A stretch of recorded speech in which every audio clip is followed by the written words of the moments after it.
Continued to hear the case over alleged NEET UG irregularities, a showdown in Parliament, with top opposition leaders launching a scathing, direct attack on Education Minister Nirmala Sitharaman, once again questioning the sector's response to alleged paper leaks in competitive exams. अध्यक्ष महोदय, ये सरकार किसी और का record बनाए ना बनाए, लेकिन पेपर लीक का रिकॉर्ड जरूर ये सरकार बनाएगी। कई सेंटर अध्यक्ष महोदय ऐसे हैं जहां 2000-2500 बच्चे पास हो गए हैं। ये मंत्री जी रहेंगे तो न्याय नहीं मिलेगा बच्चों को। It's obvious to the whole country that there is a very serious problem in our examination system. The minister has blamed everybody except himself. Right? I don't even think he understands the fundamentals of what is going on here. Faced with an all-out attack by the opposition over the NEET row and questions on whether he had considered resigning, the Education Minister said the government is collectively answerable and that he does not need a certification of intelligence from anyone in Parliament. चिल्लाने से सच झूठ नहीं हो जाएगा साहब, ये जो कहा गया देश की अभी की एग्जामिनेशन सिस्टम रबिश है सर, इससे दुर्भाग्यजनक बयान देश की नेता प्रतिपक्ष का कुछ नहीं हो सकता है सर, मैं कठोर शब्द से इसको निंदा करता हूं। The big question before the Supreme Court is now to take a final call whether a retest is required, and if so, what extent should it be done. This is something that the court, after hearing the petitioners, will listen to the government and take a final call.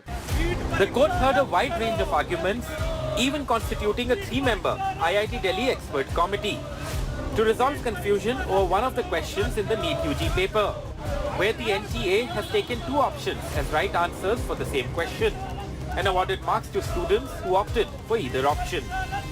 Earlier in the hearing, the court observed that evidence so far does not indicate a widespread paper leak. But the court also had probing questions about investigations, especially in Bihar, where allegations of the leak were first made. With Sunil Prabhu, Bureau Report, NDTV. Well, the NEET exam hearing continues in the Supreme Court. We'll keep tracking the latest for you. For now, we're slipping into a very short break.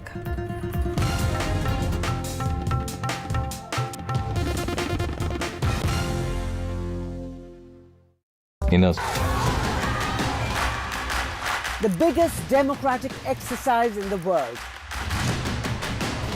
Team NDTV covers it from ground zero. BJP really had to fight a tough election this time. Unprecedented exercise. Unmatched coverage. There is no dispute. जनता को decide करना है. From polling to counting, NDTV brought you the most trustworthy news and updates.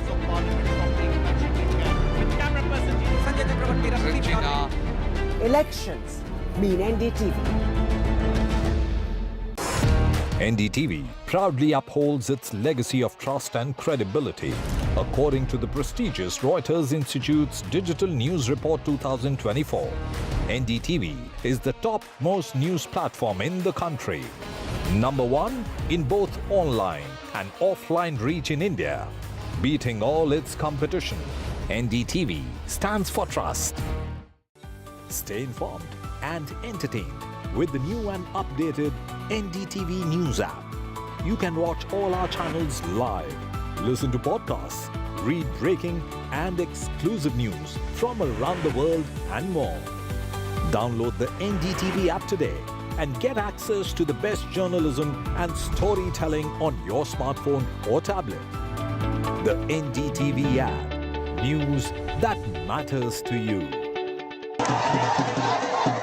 After great victory by Indian team, and today we are reporting from Mohali International Airport where we are showing these visuals. Arshdeep हमारे साथ हैं. बहुत ही performance सही सारे दी थे, बढ़िया results मिले. We are in the city of Kanpur today because they have their champion back home, Kuldeep Yadav. Desperation for each and everyone to go there and win the World Cup, and we did it.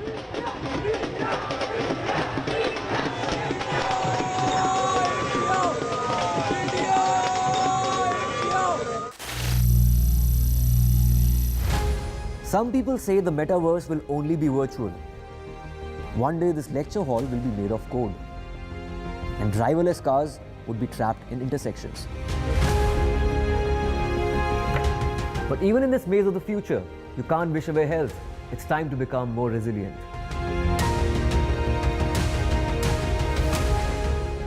"10 years of Banega Swasth India, we have grown and achieved so many milestones.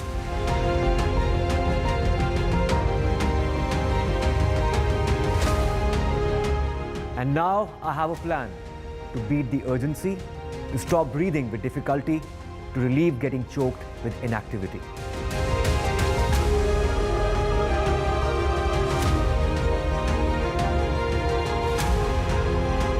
Energize our government, our environment, our society, and ourselves. Everyone, everywhere, every day.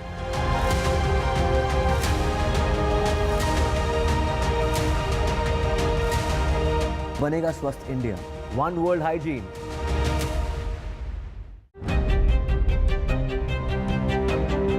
Hello and welcome to India Sense, where I speak with global opinion makers. The United States has made a strategic decision over the last 20 years to move closer to India. So a $7 trillion economy seems a perfectly conceivable number. If you want to be a national party, it's that you sort of accept the way the world is rather than want to endlessly hark back to how it was. Modi is promoting the digitization of the economy, which is accelerating growth in the country. Get ready for the ride of your life. NDTV brings you the NDTV Auto Show with me, Mugdha Mishra. From the fastest supercars to the sleekest new energy vehicles to your trusted daily ride, we cover it all. Every Saturday at 10:30 a.m. and Sunday at 8:30 p.m. only on NDTV 24/7. Your next great escape starts here.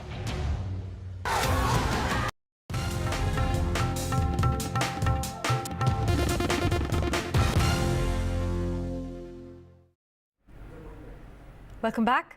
Amidst the ongoing protests in neighbouring Bangladesh, a new flashpoint between Mamata Banerjee and the union government.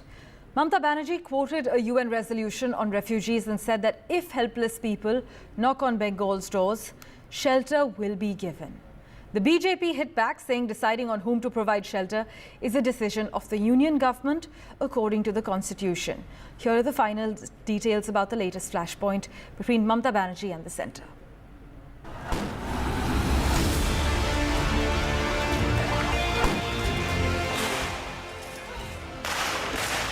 A new flashpoint between Mamata Banerjee and the Modi government, this time over the ongoing protests in neighbouring Bangladesh.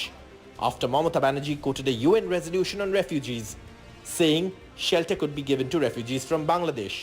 আমি বাংলাদেশ নিয়ে কোনো কথা বলতে পারি না কারণ ওটা একটা আলাদা দেশ যা বলার ইন্ডিয়া গভর্নমেন্ট বলবে আমি বলতে পারি না কিন্তু আমি এটুকু বলতে পারি অসহায় মানুষ যদি বাংলায় দরজা খটখটানি করে আমরা তাদের আশ্রয় নিশ্চয়ই দেব তার কারণ এটা ইউনাইটেড নেশনসের একটা রেজুলেশন আছে संविधान में आपको यह अधिकार है क्या? ये अधिकार भारत सरकार का है, केंद्र सरकार का है। आप भी केंद्र मंत्री रही हैं। This power does not belong to the state government at all. The Border Security Force, or the BSF, has heightened its alertness along the border that India shares with Bangladesh. We are fully seized of the situation and we have already beefed up the security so that criminal elements from across the border don't take advantage of the current situation. Meanwhile, in Bangladesh, Prime Minister Sheikh Hasina held a meeting with top officials, including the 3 military service chiefs, to discuss the security situation. This as the country appeared calm today after the nation's Supreme Court rolled back the controversial quota in civil service jobs decision of the High Court that had precipitated the crisis. Locals say around 150 people have lost their lives in the current spate of violence. India is watching the situation in Bangladesh closely, and the focus remains on the return of Indian nationals from the strife-torn country. Till now, 4,500 Indian students have returned, and India has also facilitated the return of nearly 600 Bhutanese and Nepalese students.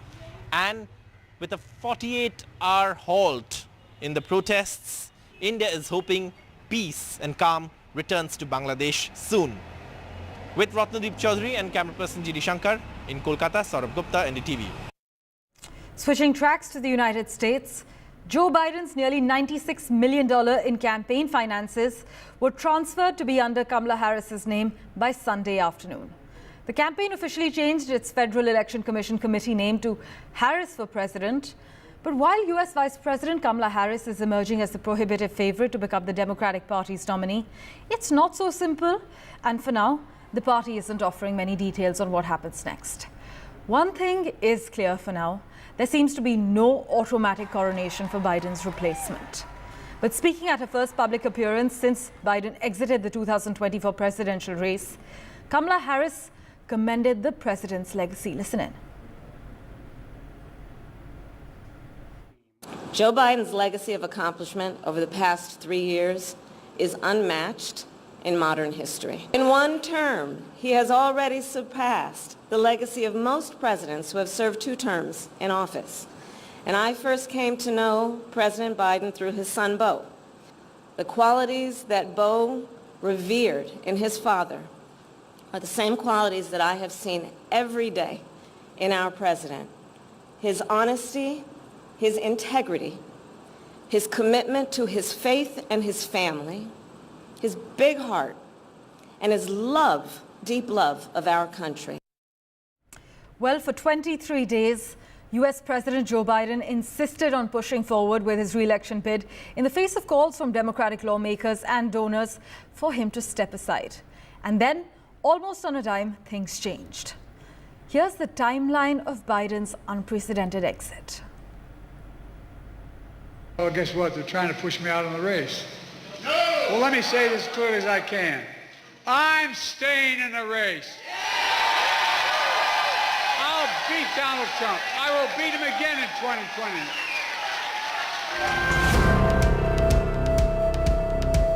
2020. U.S. President Joe Biden's decision to end his re-election campaign followed a series of strategic missteps by his campaign team and White House aides that amplified concerns that the 81-year-old president wouldn't be able to win in November's election or run America for another 4 years.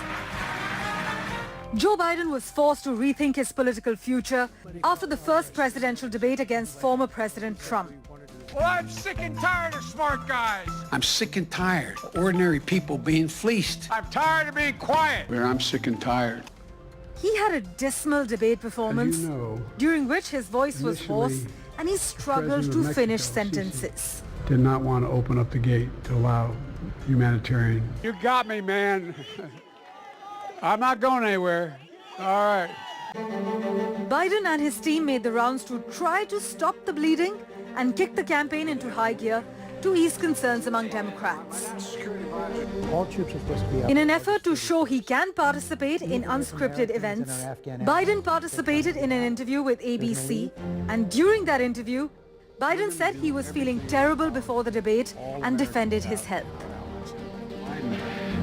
Biden held a press conference at the end of the NATO summit in Washington, D.C., during which he was adamant that he was the best person to take on Trump in November. But he also faced fresh scrutiny over referring to Ukrainian President Volodymyr Zelensky by Russian President Vladimir Putin's name. When Trump survived an assassination attempt at a rally in Pennsylvania, Biden gave 3 different public remarks in the days after to call for unity, and he paused campaign activities for 3 days. He and Trump spoke on the phone, and there was a brief pause in calls from lawmakers for Biden to step down. Joe Biden tested positive for COVID-19 while campaigning in Las Vegas. He was isolating at his home in Delaware when he announced his decision to step down 4 days later. This historic decision makes Joe Biden the first sitting U.S. president to cancel his re-election campaign in over half a century. When Lyndon Johnson announced in March 1968 he would not accept the Democratic Party's nomination amid disapproval over his handling of the Vietnam War. Parmeshwar Bava for NDTV. There are still a lot of open questions about where the Democrats go from here. Here are the 5 biggest questions at the moment. How is the process going to work? Well, the Democratic National Committee had been preparing to hold a virtual roll call vote to officially pick the nominee starting as early as the middle of next week.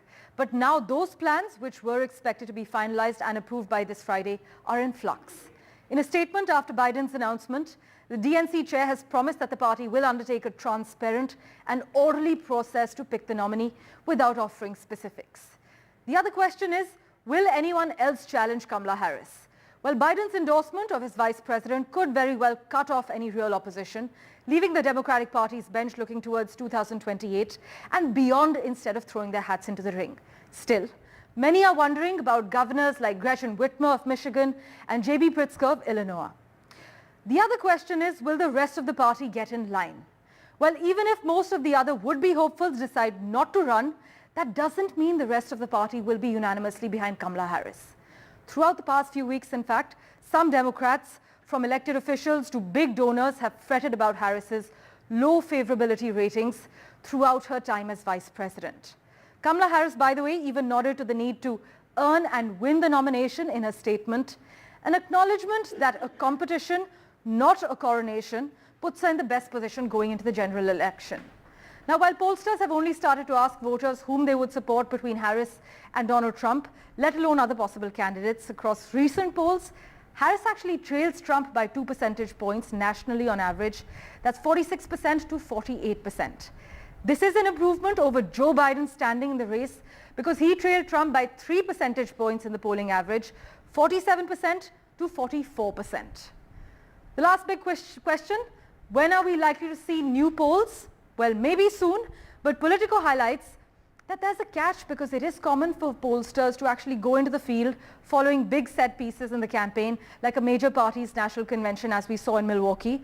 So many people have probably spent the weekend interviewing voters, but experts also argue that won't necessarily be out of date just because of Biden's announcement. Kamala Harris has already made history by becoming the first black and female vice president in US history, but she has faced concerns over whether she can defeat Donald Trump.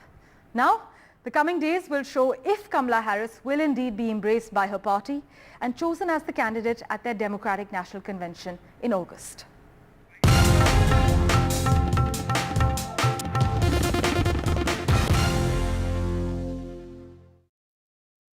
Loan मिलेगा या नहीं ये आपके credit score पे depend करता है। तो आज ही पैसाबाजार.com पर जाइए और अपना क्रेडिट स्कोर चेक कीजिए फ्री में, क्योंकि लोन की जरूरत कभी भी किसी को भी पड़ सकती है। बस एक्टिंग करा लो इनसे। पैसाबाजार.com, क्रेडिट स्कोर चेक, आदत अच्छी है। Stay informed and entertained with the new and updated NDTV News app. You can watch all our channels live, listen to podcasts, read breaking and exclusive news from around the world and more. Download the NDTV app today and get access to the best journalism and storytelling on your smartphone or tablet. The NDTV app. News that matters to you. After great victory by Indian team, and today we are reporting from Mohali International Airport. We are showing these visuals. Arshdeep हमारे साथ हैं. The performance सही सारे नहीं थे, बढ़िया results मिले. We are in the city of Kanpur today because they have their champion back home, Kuldeep Yadav. Desperation for each and everyone to go there and win the World Cup, and we did it.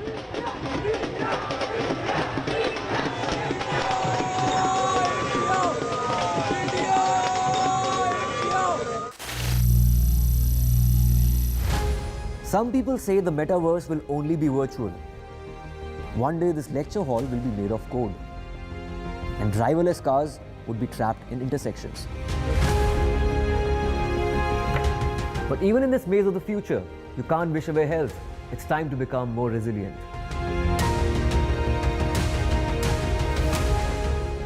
"10 years of Banega Swasth India, we have grown and achieved so many milestones.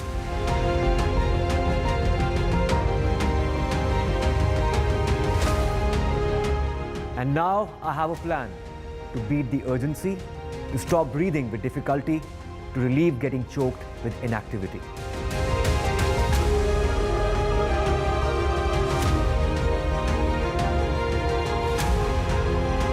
energize our government, our environment, our society, and ourselves. Everyone, everywhere, every day.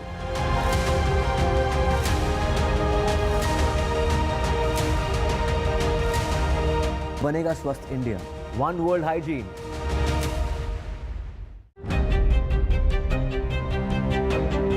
Hello and welcome to India Sense, where I speak with global opinion makers. The United States has made a strategic decision over the last 20 years to move closer to India. So a $7 trillion economy seems a perfectly conceivable number. If you want to be a national party, is that you sort of accept the way the world is rather than want to endlessly hark back to how it was. Modi is promoting the digitization of the economy, which is accelerating growth in the country. Get ready for the ride of your life. NDTV brings you the NDTV Auto Show with me, Mugdha Mishra. From the fastest supercars to the sleekest new energy vehicles to your trusted daily ride, we cover it all. Every Saturday at 10:30 a.m. and Sunday at 8:30 p.m. only on NDTV 24/7. Your next great escape starts here. The biggest democratic exercise in the world. Team NDTV covers it from ground zero. BJP really had to fight a tough election this time. Unprecedented exercise. Unmatched coverage. There is no dispute. जनता को decide करना है. From polling to counting, NDTV brought you the most trustworthy news and updates.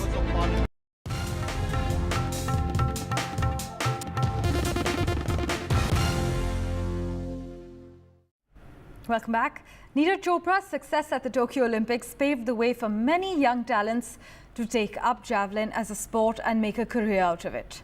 One such superstar in the making is Kishore Kumar Jaina, who with his throw of 87.54 at the Hangzhou Asian Games last year, recorded his personal best and won a silver medal. Kishore Jaina is now set to make his maiden appearance at the Summer Olympics this year in Paris. He is India's contender at the Paris Olympics. Here's his story.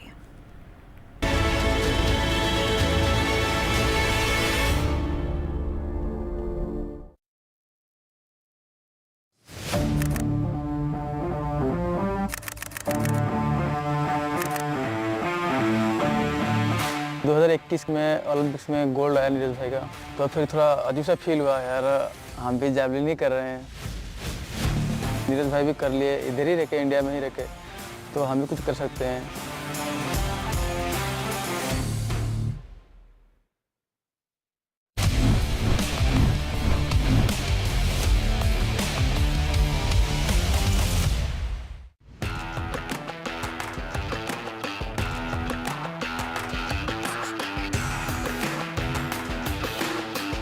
दो 2014-15 बीच में start किया javelin, फिर 2017 में हमारा state का record था 65 metre, तो 2017 में सितंबर में मेरा रिकॉर्ड हुआ, शायद 20 साल का रिकॉर्ड पूरा था वो 72.77।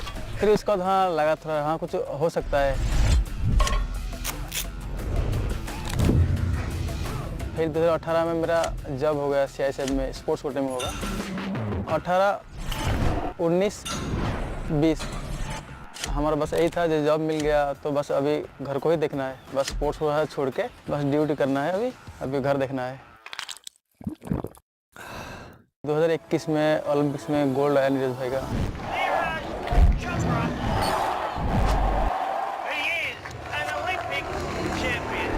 फिर मिठाई लाए, सारे बांटे, खाए, ग्राउंड गए, डीजे बजाए, उस टाइम बहुत अच्छा लगा। फिर उसका बाद जब रूम आया ना, थोड़ा मन में अजीब सा लगा, हम भी जैवलिन ही कर रहे हैं, तो खुद को बुरा लगा, अंदर से आता नहीं है जैसे हाँ कुछ करना है। तो फिर हमारे CISF का एक टीम का जो चीफ कोच थे, वो बोले तू 75 मीटर मार दे और हम तेरे को नेशनल कैंप लेने के लिए ट्राई करेंगे। फिर मैं उसी में लगा पड़ा, फिर 76.41 मीटर मारा, फिर मेरा नेशनल कैंप के लिए नाम आया।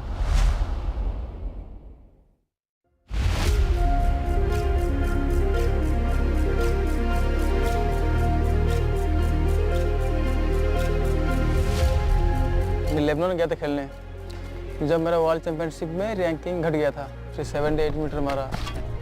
फिर यार ऐसा सोचने लग गया, मैं सब कुछ किए, कुछ भी हुआ नहीं अभी तक। तो रात को 2-3 बजे रोता रहा, फिर पापा को फ़ोन किया, फिर बोले कोई ना ये अगली कंपटीशन देख ले। अगले कंपटीशन श्रीलंका वाला था। मैं भी वही सोचा यार ये कुछ भी हुआ नहीं अभी तक, तो चलो ये लास्ट कंपटीशन है, इसको देख के छोड़ देते हैं, फिर जाके ड्यूटी करेंगे, अपना घर देखेंगे। तो मेरा लाइफ का सबसे टर्निंग पॉइंट था वो श्रीलंका वाला कंपटीशन था। तो उधर अच्छा हुआ भगवान दया से, तो उधर 84.38 लगा, तो उसका वजह से मेरा वर्ल्ड चैम्पियनशिप के लिए क्वालिफाई हो गया। फिर वर्ल्ड चैम्पियनशिप में अच्छा हुआ, पर्सनल बेस्ट हुआ। 84.77 for Jenna। फिर एशियन गेम्स में अच्छा हुआ, तो पर्सनल बेस्ट हुआ। फिर उससे पेरिस का हुआ है, तो फिर पेरिस में पता चलेगा कि जो कुछ भी होगा।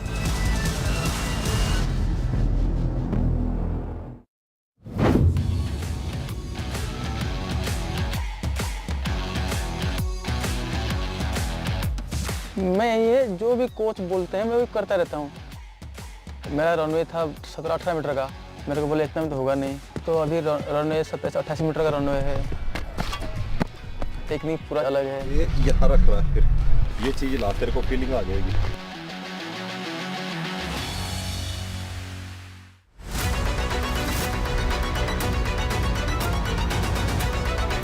मेरे को काफ़ी भी स्ट्रॉन्ग फील हो रहा है। मैं इतना टारगेट दे रखा हूँ, इतना टारगेट करूँगा, ऐसा कुछ नहीं। जो मेरा पर्सनल बेस्ट हो रखा है पहले, उसको मैं और बेहतर बनाऊँ।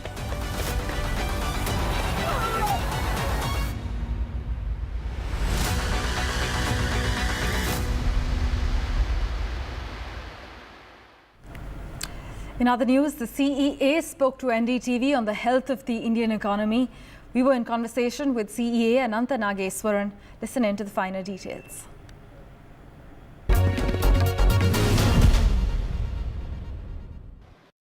And I'm in conversation with Dr. Anant Nageswaran, Chief Economic Advisor to the government and the man of the moment. Dr. Nageswaran, thank you so very much for taking time out for us on this very busy day. So, to begin with, I do want to ask you that while you have outlined reasons for your cautious approach on the GDP forecast for this year, do you expect stronger consumption as well as private investment and the contribution of government spending to then come down? No, I think you have spelling out the specific elements of GDP growth. I think it's difficult to say where the impact will be. But what we point out is if the monsoon turns out to be patchy and uneven, it will have some implications for rural consumption and rural income growth. And separately, geopolitical disturbances and the manufacturing challenge being posed by China, and given the excess capacity that is out there, creating the potential for imports increasing in a big way, may, I'm not saying will, but may induce some caution on the part of the private corporate sector with respect to investing. So it may affect the growth rate. It's not necessarily the absolute amounts being invested. It may affect the growth rates of corporate sector capital formation as well.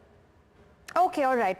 So also your comments on equity markets suggest that the Indian market is overheating. You have spoken about, a cautious approach for retail investors that's needed and the expectation of greater returns, not aligning with real market conditions. So one, I do want to ask you if the implication is that markets are currently overheated, and also on derivatives. The problem now seems to be well identified.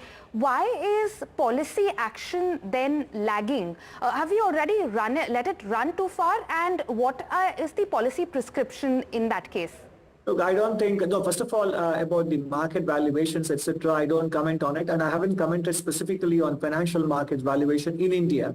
I simply said that financial market valuations in the developed world have become elevated, and there seems to be some sort of a caution that is creeping into the marketplace, and normally when the developed country markets correct, they do have a spillover effect in developing countries, and Indian market has run up a lot in the last several years, and there is therefore quite an appropriate condition for profit taking to happen, etc. So it is not about valuations in India per se or the growth opportunities, but what is happening elsewhere can have a spillover effect here as well. That is one. And second, Whether the situation with respect to Indian retail participation in F&O has it already gotten out of hand, I don't think so. It is not a systemic concern, but we actually don't want it to become a systemic concern. If you look at what the central bank did in December with respect to raising the risk weights on unsecured personal loan, that was a preemptive action. It is not that things have become out of control at the time. It did not want things to become out of control. That's exactly the kind of stronger for longer kind of action that needs to be taken. And also it is in the interest of both the retail investor and capital markets and the private sector with respect to capital formation that we ensure that the financial savings are channelized into productive investments, both from the point of view of the investor and the corporate sector. Okay, all right. So the report today has a lot of interesting commentary on the China +1 policy. Now, you've sort of articulated about the benefit of FDI from China and why that can be encouraged. But can you tell us a little bit more about that? And also adding to that, does it sort of run contrary to what other parts of the government might be feeling about China-related investments? No, we are not contradicting anyone here. We're simply pointing out the possibility that if we continue to rely on imports from them, it's not that as if we are not having a relationship with them. We are importing a lot of goods from China, and that's why our trade deficit with them bilaterally are running close to about $90 billion. So there is a relationship, there is a commercial relationship. We're simply asking the question whether there could be a better balance, because continued reliance on imports can also have implications for domestic manufacturing growth to happen, investments in the manufacturing sector to happen. Because of excess capacity, because of China's continued presence in low value added goods, etc. If we continue to import them, then we will, and importing from them is actually cost comparative, cost attractive, and therefore that will continue, which will naturally delay the creation of manufacturing capability domestically in those areas or even in medium and high-tech areas. So that's a choice we need to make. What kind of engagement we need to have? We have an engagement, and that is trade-based. We are asking the question whether that is conducive for other goals that India has, even not only with respect to investment and manufacturing, but also with respect to managing climate change and energy transition. So we are only raising these questions and asking that maybe there is a need to look at a better balance between importing goods and importing capital. Okay, all right. Now, I'll try and squeeze in one quick last question before I can let you go. But, you know, I do want to ask you about jobs. You've spoken about the improvement we've seen in economic indicators. We've seen a decline in unemployment rate alongside a rise in labor force participation. But I do want your help in understanding, you know, how do you read this against the rise we've seen in self-employment? Within that as well, we've seen a rise in own account workers, helpers in household enterprises, and that along with the share of salaried employees having fallen a tad bit from about 23.8% in 2018-19 to about 20.9%. Not a fairly steep decline, but I do want some help understanding that. Sure, I think it's a fair point. I think we can have both of them happening in parallel. You can have increase in own account workers, by the way, but even though there's increase in own account workers, on account of domestic work has come down. It's some of them are actually become their own employers. And secondly, I think we should remember that between 2013 and 2019, we had the balance sheet issue in the corporate sector and the banking sector, immediately followed by the pandemic, which saw reverse migration happen, and plus women coming into labor force in rural India, etc. So the two big shocks have created distortions, and that we should not let those two big shocks influence or cloud our judgment about the structural capability of the Indian labor market. Now that these two shocks are behind us and are fading away, I think the economy will see a resumption of job creation in the right areas of the right quality. Okay, all right. Thank you so much, sir, for taking time out to speak to us today. We're very grateful.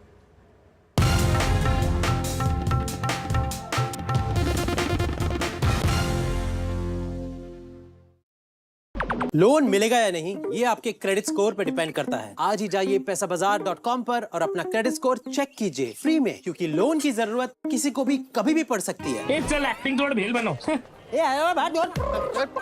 पैसाबाजार.com।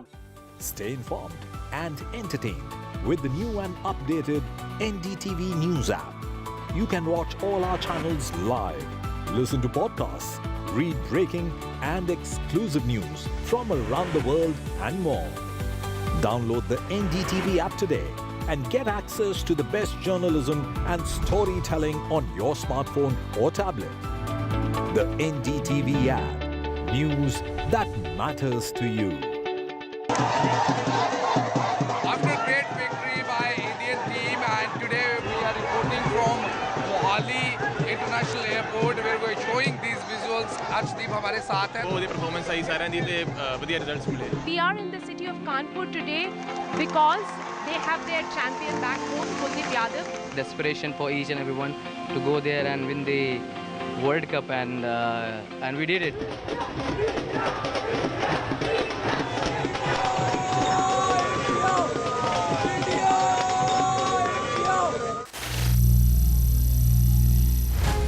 Some people say the metaverse will only be virtual. One day this lecture hall will be made of code, and driverless cars would be trapped in intersections. But even in this maze of the future, you can't wish away health. It's time to become more resilient.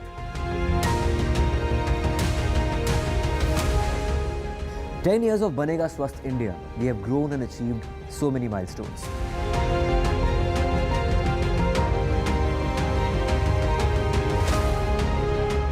And now I have a plan to beat the urgency, to stop breathing with difficulty, to relieve getting choked with inactivity.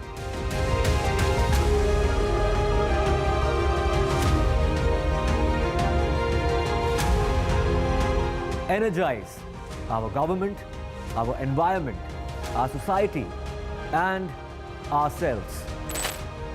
Everyone, everywhere, every day.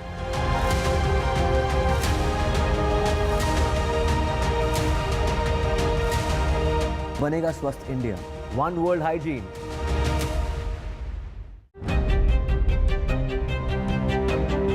Hello and welcome to India Sense, where I speak with global opinion makers. The United States has made a strategic decision over the last 20 years to move closer to India.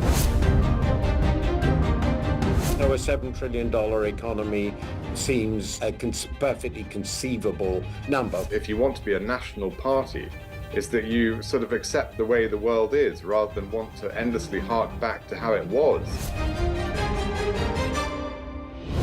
Modi is promoting the digitization of the economy, which is accelerating growth in the country. Get ready for the ride of your life. NDTV brings you the NDTV Auto Show with me, Mugdha Mishra. From the fastest supercars to the sleekest new energy vehicles to your trusted daily ride, we cover it all. Every Saturday at 10:30 a.m. and Sunday at 8:30 p.m. only on NDTV 24/7. Your next great escape starts here. The biggest democratic exercise in the world. Team NDTV covers it from ground zero. BJP really had to fight a tough election this time. Unprecedented exercise. Unmatched coverage. There is no dispute. जनता को decide करना है. From polling to counting, NDTV brought you the most trustworthy news and updates.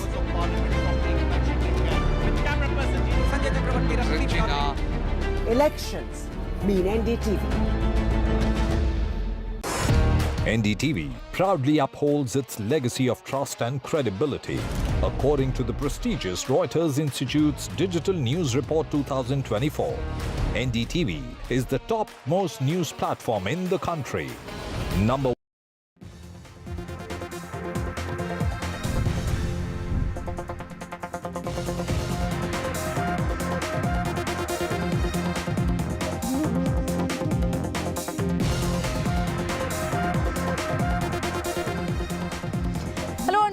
watching NDTV 24/7, a very special budget day coverage lined up for you through the course of the morning with our team of experts and our team of reporters who fanned out across, of course, Parliament and the CII, getting you all the latest updates in the run-up to the budget. In about 3 hours from now, Finance Minister Nirmala Sitharaman will present Budget 2024. We'll get you all the latest action. First up, the headlines.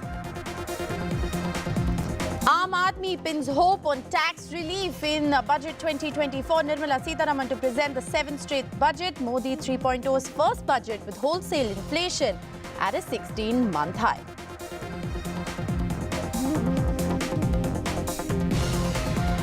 Key Congress meeting ahead of budget. The Congress party is going to be meeting in Parliament at 10:30 a.m. today.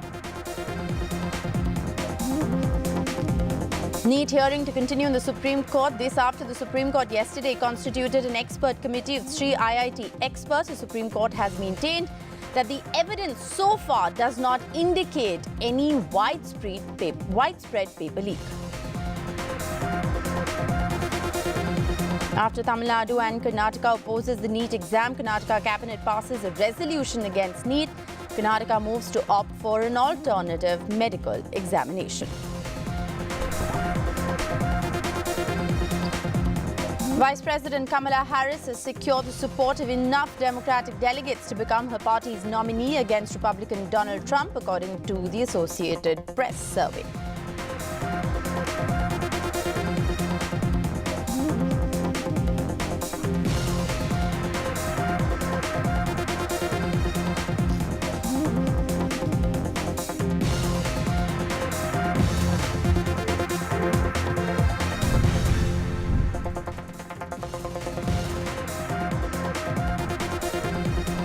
And while it is the first budget of Modi 3.0, Union Finance Minister Nirmala Sitharaman is all set to present the first budget of the NDA government under the leadership of Prime Minister Narendra Modi. The budget will be the first major economic document of the Modi 3.0 government, which, remember, is expected to lay out the roadmap for transforming India into Viksit Bharat by 2047. That's what the Prime Minister said yesterday outside Parliament.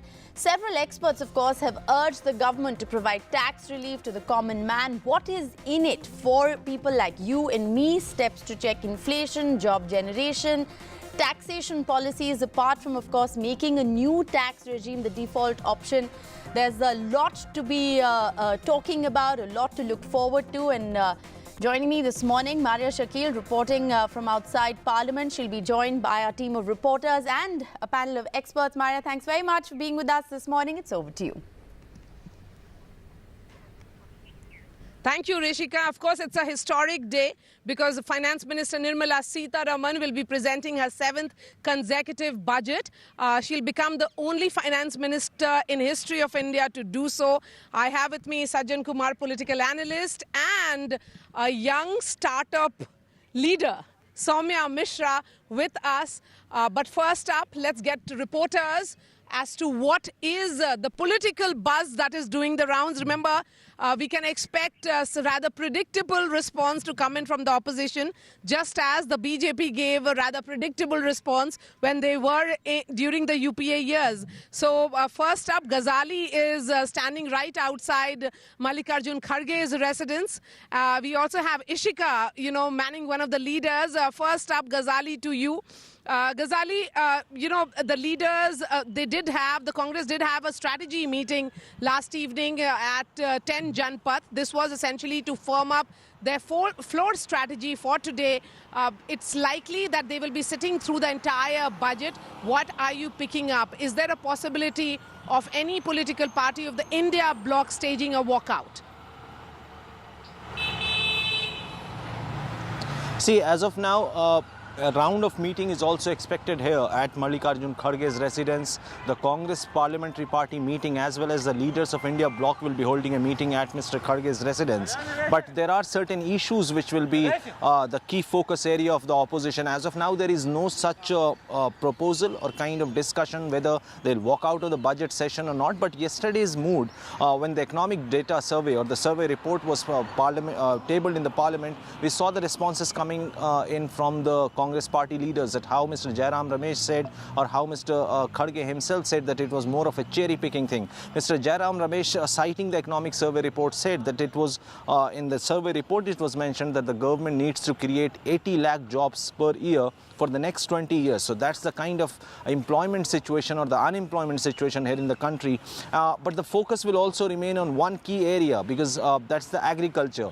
And we have seen in the last couple of years that how farmers as well as the opposition leaders have extended their support to the farmers who have been asking for legalizing the MSP. So agriculture will be one key area which will be the the issue of discussion, or the opposition leaders will expect that the government will address the issue related to farmers, their debt, as well as legalizing the MSP, which has been a long pending demand of the farmers from across the country, and especially in the northern region of Punjab, Haryana, as well as in UP and Bihar. And mind you, there are certain states which are agrarian states and are opposition ruled states like Punjab, Telangana. So perhaps agriculture will be one issue. Besides that, unemployment, food inflation will be the certain issues which the opposition leaders will discuss here when the meeting starts, before the budget is tabled in the parliament today, when Finance Minister Nirmala Sitharaman raises in the parliament to present the budget there. But besides that, the meeting here, which is to be held by the opposition leaders as well as the Congress Parliamentary Party meeting, will also be held here. Okay. Let's also bring in Ishika, who's standing outside Finance Minister Nirmala Sitharaman's residence. Not much action as of now. Action begins at 9 when she will be heading to meet the Rashtrapati. There would be also a cabinet meeting inside Parliament around 10:15, 10:30, because the entire cabinet has to approve this budget before it is presented at 11 a.m. So what is Finance Minister's schedule like today, Ishika?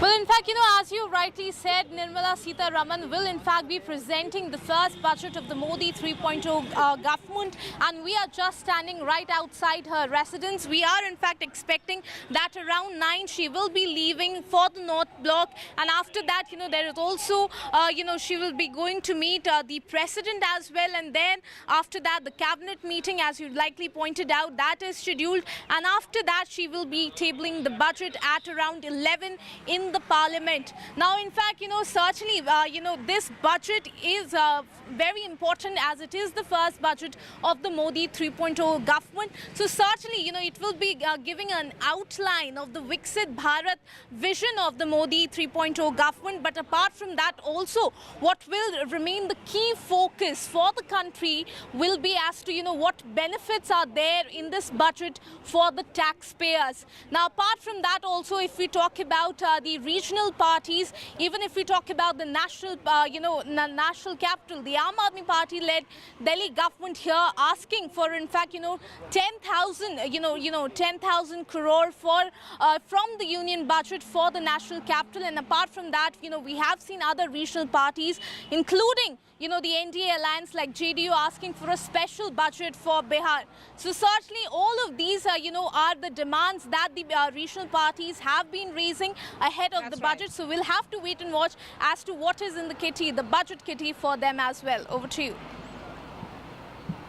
Yes, absolutely, because as you said, there have been series of meetings which have been held between Chandrababu Naidu and Finance Minister, between Mr. Naidu and Home Minister. So he has come with his bucket list and a wish list, and so is the wish list that has come in from the JDU. Of course, the government yesterday reiterating that there is no question of giving special status to Bihar, but a special package, is that a possibility? Should the two allies of the government expect that in this budget itself? But before I go back to Vedant, who's joining us from outside, Minister of State for Finance, whose residence, let me bring in the guests who are joining us. Sajjan Kumar, who is a political analyst. We also have Soumya Mishra, a young entrepreneur.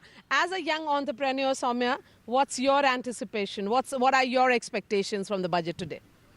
So, looking forward to a lot of measures that could incentivize the startup ecosystem. I think this government has been particularly very keen on developing the ecosystem, and we've been seeing the results. we are living in the historical times where in India, the wave of digitalization, the JAM, Trinity, Janadhan, Aadhaar, Mobile, China +1, all of it is coming together with a lot of availability of talent. So I would be particularly interested in seeing what the government is doing in just bringing this together in terms of the Startup Deep Tech Fund policy has been drafted. It would be good to see whether there is a real budget allocation towards it. What are the measures that could be taken in upskilling? You know, everybody says that globally Indians are leading tech firms. Indians are all the capability centers are in India. Indians are doing research. So it's high time that now the next set of new age tech companies come out of India, and I would be very keen to see what the budget has to offer to make that kind of ecosystem thrive now that we are already becoming relevant in the global startup space. And Soumya, if I may ask one more question to you, and this is with regards to women entrepreneurs. You know, the startup ecosystem also has several women entrepreneurs like you. Should they be incentivized? I think so too, be it any sector or, women as community, we have our own set of challenges, and government has been very, very supportive in bringing women up. But now I think when it comes to the startup ecosystem, thinking about, access to capital for women or, incentivizing or measures where women are supported enough to lead the sector. Unfortunately, in India and globally, this is one area where women have not proven themselves to be equal in terms of number of startup founders that we have, or in terms of the capital that has gone into women-led startups. So would be great to see if our women finance minister has something to offer to us. To women in particular, women finance minister for women, is there something special that she has for them? But at 8:30 is when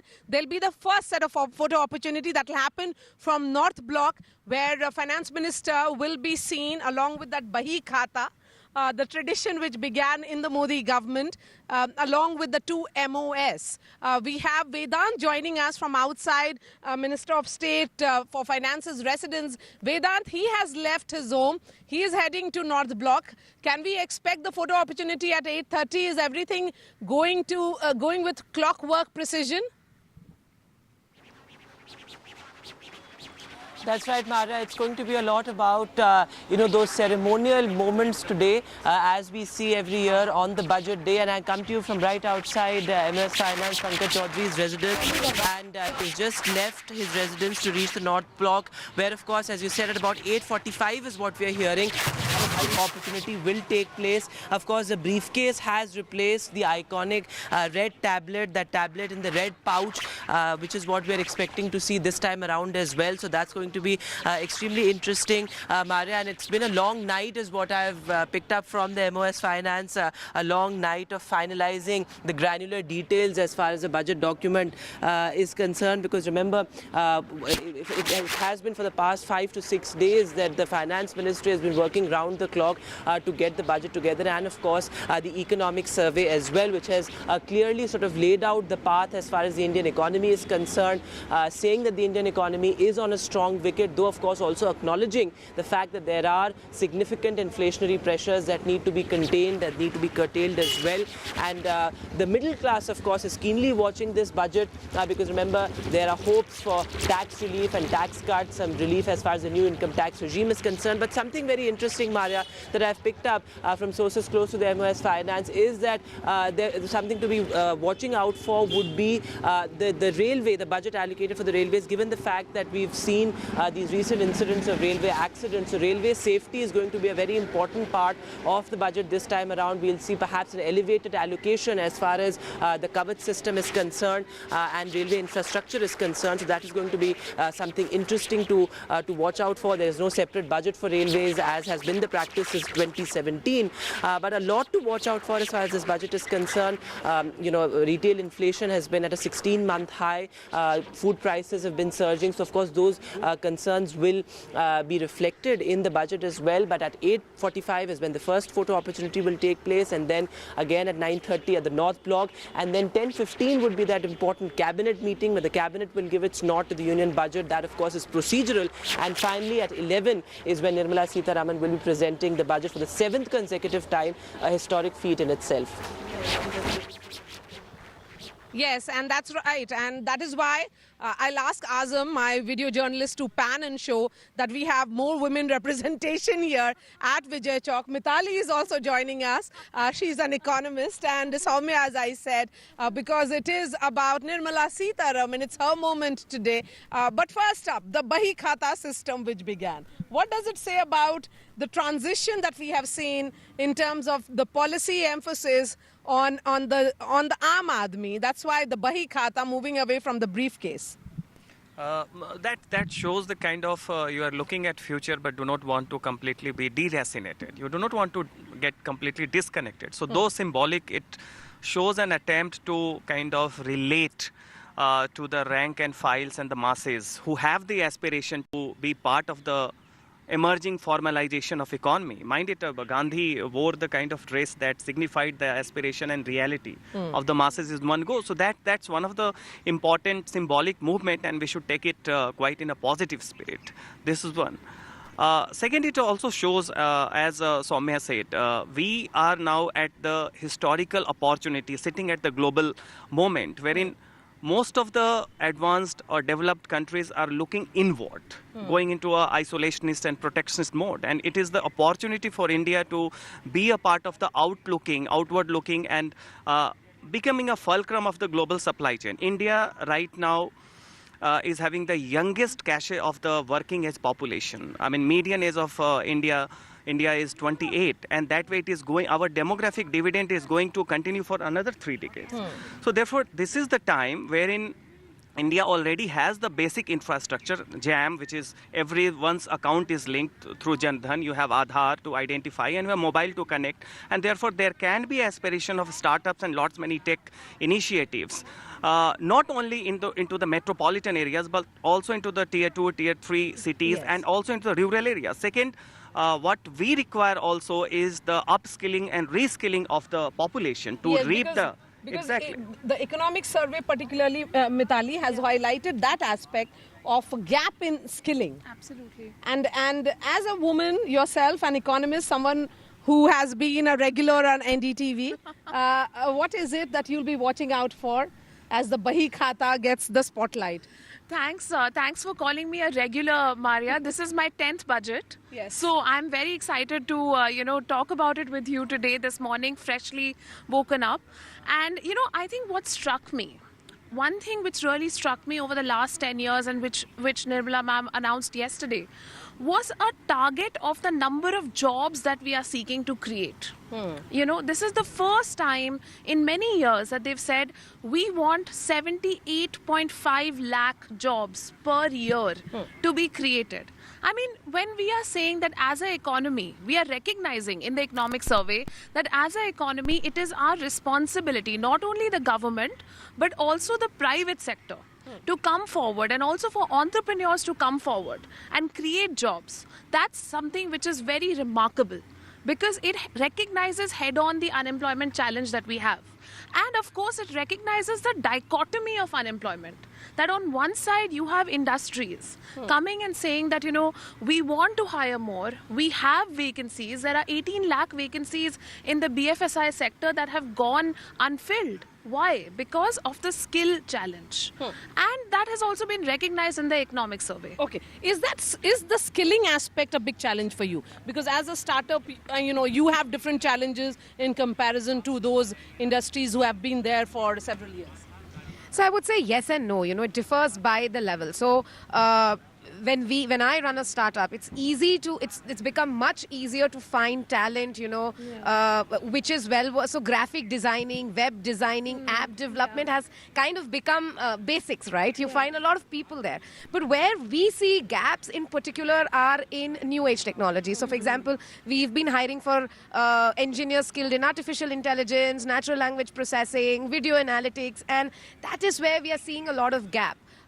So yeah, there is gap in, but there is a gap which needs to be filled. I think we've done one level of, everybody knows how to run Microsoft Excel or Microsoft Office or Canva, and then new age softwares are also helping, which are easy to do. There are no code applications, platforms.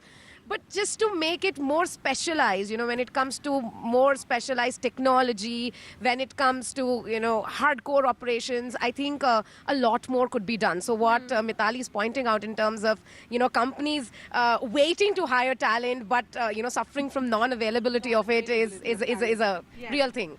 Okay, so we are also being joined by Nasir Salim. He's the managing partner at Flexi Capital. Dr. Alok Mishra is CEO and Director Microfinance Industry. Jayant Krishna, Senior Fellow Strategic and International Studies, CSIS. And we also have Saket Mishra, Investment Banker.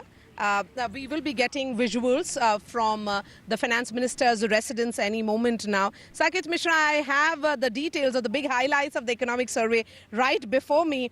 And of course, it presents a picture of great hope and also optimism, and I should say silver line. But the opposition says that there is some kind of cherry picking which has been done in the data which has been put out in the economic survey.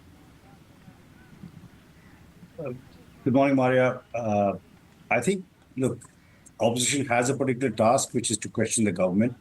But I do believe that what the PM said yesterday, that it's important that now that the elections are over, we all get together and get a consensus around our economy and what steps we're going to take. And I think it's very important that instead of just he said this and he said he did this cherry picking, we stop that, because the country actually has a lot of challenges. We've come out of COVID, we've come out of setting up a great foundation for future growth.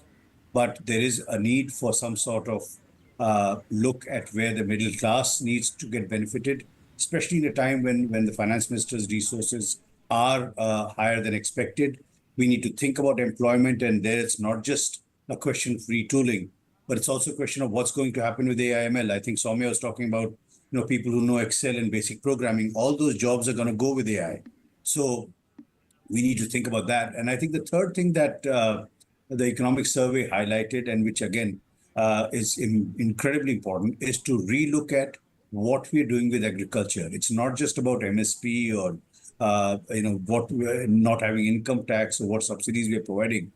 Somebody needs to sit down, and by somebody I mean all people's representatives need to sit down and look at duplication of benefits, look at what is required to help the farmers achieve sustainability, both in terms of agriculture itself as well as in their livelihoods. So I think it's a good economic survey.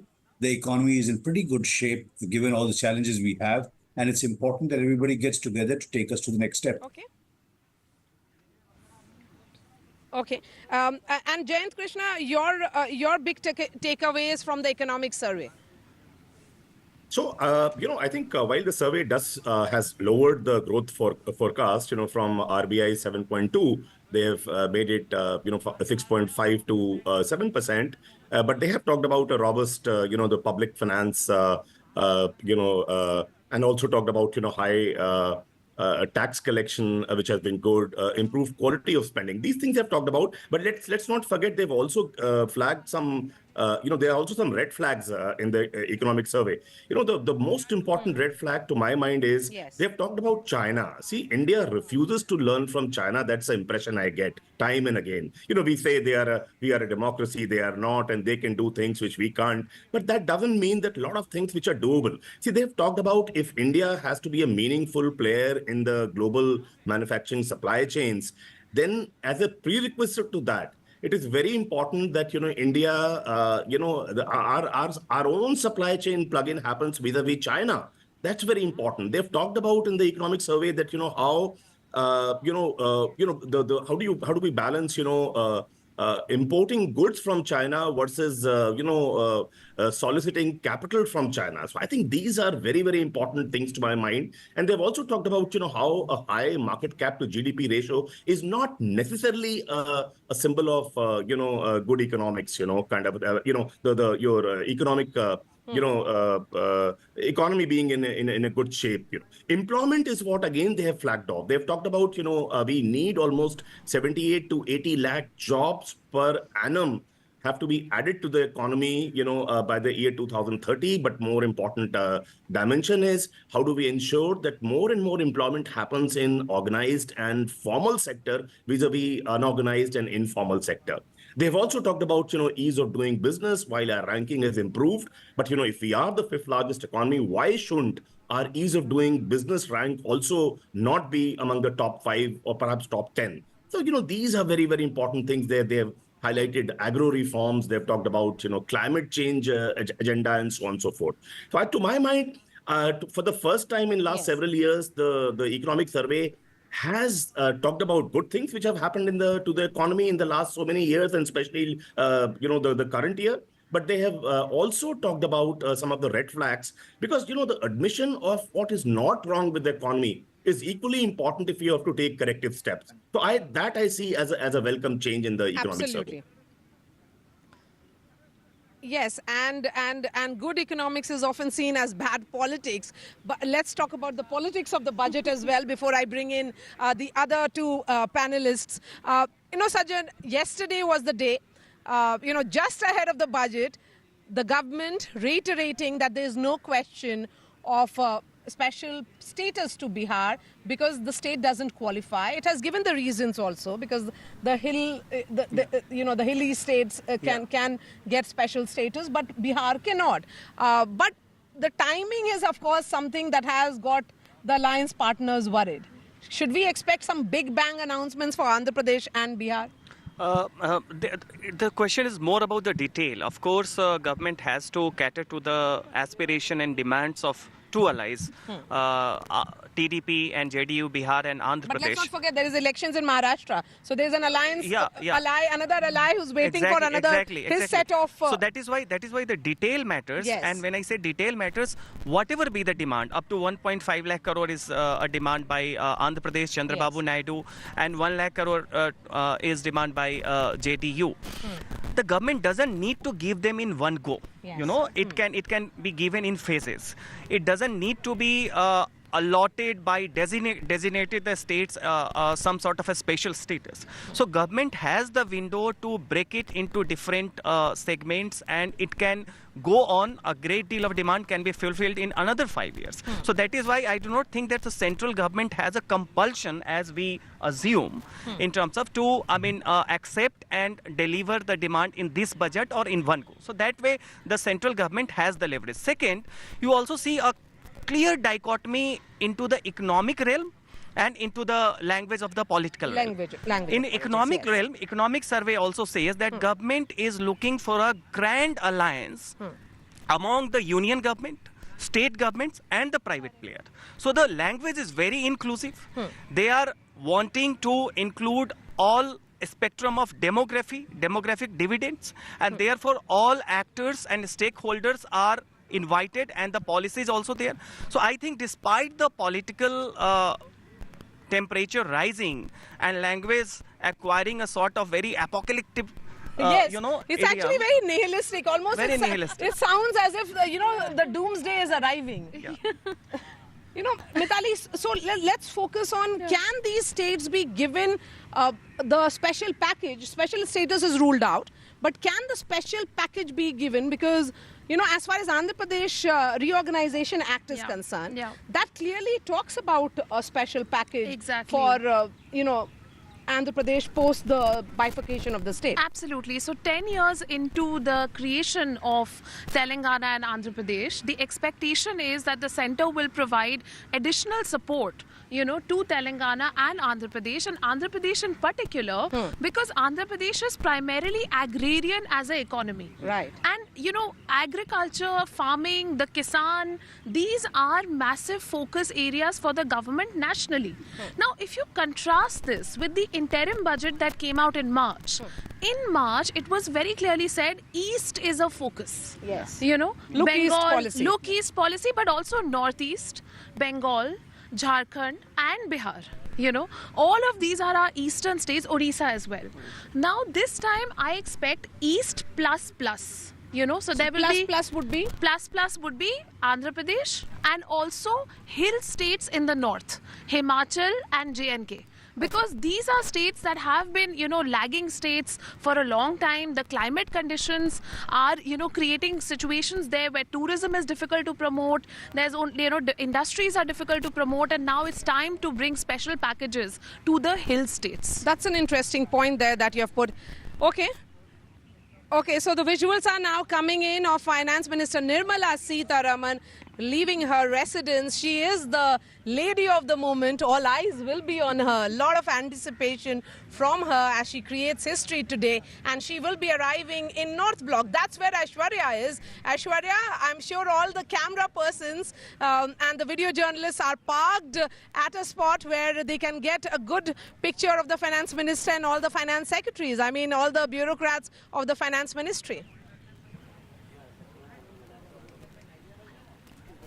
Well, certainly, and in just few minutes from now, we'll witness those iconic visuals of Nirmala Sitharaman along with the MOS Finance and also the officials of Finance Ministry coming outside and showcasing that tablet that Nirmala Sitharaman will be holding, and the budget will be presented. Remember, Nirmala Sitharaman is all set to make history as she will be presenting for the 7th straight time budget for this country. And Nirmala Sitharaman, we have been told, had left her residence. She'll be reaching shortly. Pankaj Chaudhary has already arrived at Finance Ministry. Let me show you these quick visuals from the Finance Ministry where, yes, of course, on one side there are a lot of media persons to catch that glimpse, and officials one after another arriving at the Finance Ministry as well. Just few minutes back, we have been told that you know, the along with the MOS Finance, it was also the Secretary of Ministry of Finance that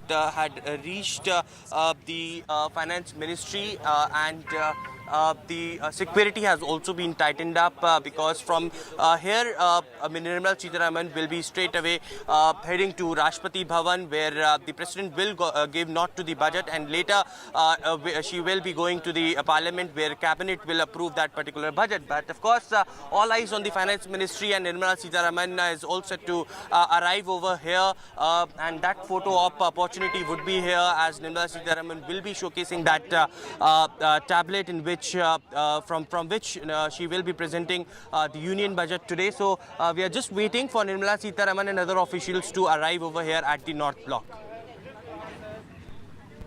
Yes, so Finance Minister is going to arrive at North Block any moment now. And Soumya, you know, Make in India has been the big thrust of this government. They are talking about an economy which is expanding. But at the same time, the focus certainly is on that tradition. That is what they have been talking about. You know, virasat and also as you look at the future. Yeah, absolutely. I think, and why not, right? Like Indians are making competition to Google Maps, and we are like for anything from traditional Ayurveda products to electric vehicles. I think we are capable enough to serve our country. So there is a large Indian consumer base which everybody from other countries is also eyeing on. So why not make it for ourselves? And then at the same time, there are global SaaS companies which are being produced from India. So right from, you know, how a salon is to be managed in somewhere in Europe, to what processor will go into which mobile phone being used somewhere in Australia. All of that is being made in India, and we look forward to what kind of more policy driven incentives could be given. So government has been launching PLIs. It will be interesting to see which all sectors come in the purview this time.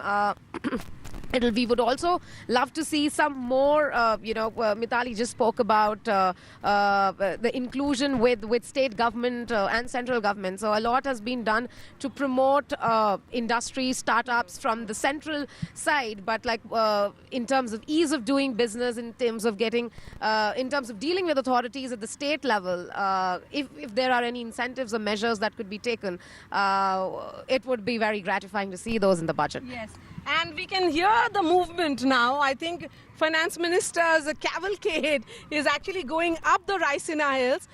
Those visuals would be coming in to you from the agency. But Nasser, thank you so much for your patience. And thanks to Dr. Alok Misra as well, who's joining us. Dr. Alok Misra, here is the government talking about supply chain disruptions and also talking about inflationary pressures. So are you expecting some kind of measures to be announced to tackle these?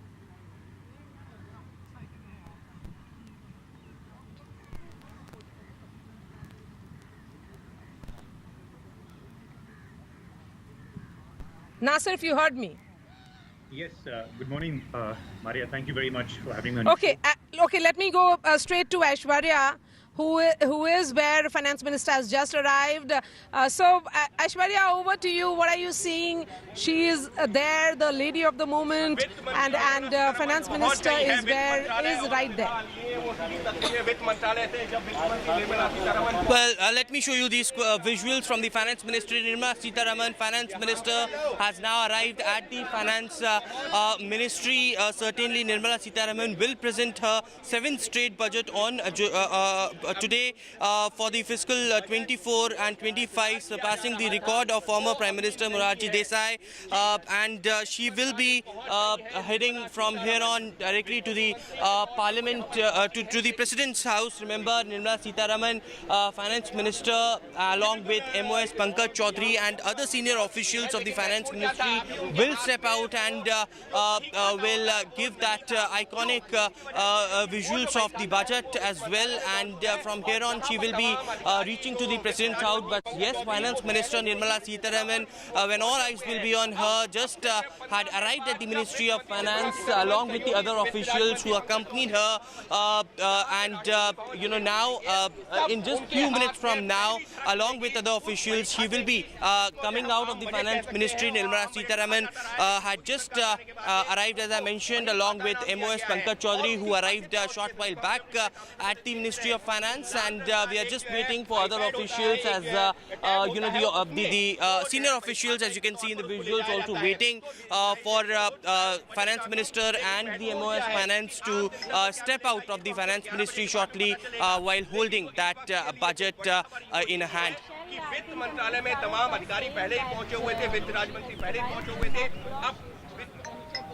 So the Finance Minister, who has just arrived at the North Block, has entered the North Block and she has gone up to her chamber, and thereafter she will be stepping down with the two MOS, the various secretaries of the Finance Ministry, the Finance Secretary, the Revenue Secretary and others. All of them will be stepping down and then there will be a photo opportunity that will happen there. So let me bring another guest. Saket continues to be with us. We also have Jayant Krishna with us, and I believe we also have Alok Misra and Nasser Salim. If Alok Misra can hear me and Nasser Salim, as we have been... Okay, Nasser Salim, coming to you, the question that I had asked about, the supply chain challenges. Are you expecting some kind of announcement to counter those, to address those concerns? Good morning, Maria. Thank you very much for having me on your show. Yes, supply chain remains a very important sector for, any good economic development.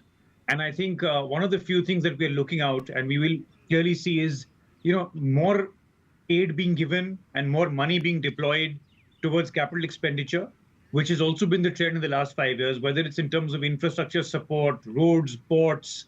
I think some of that will continue to play a very pivotal role in the way the budget should be expected to be announced as far as this entire supply chain is concerned.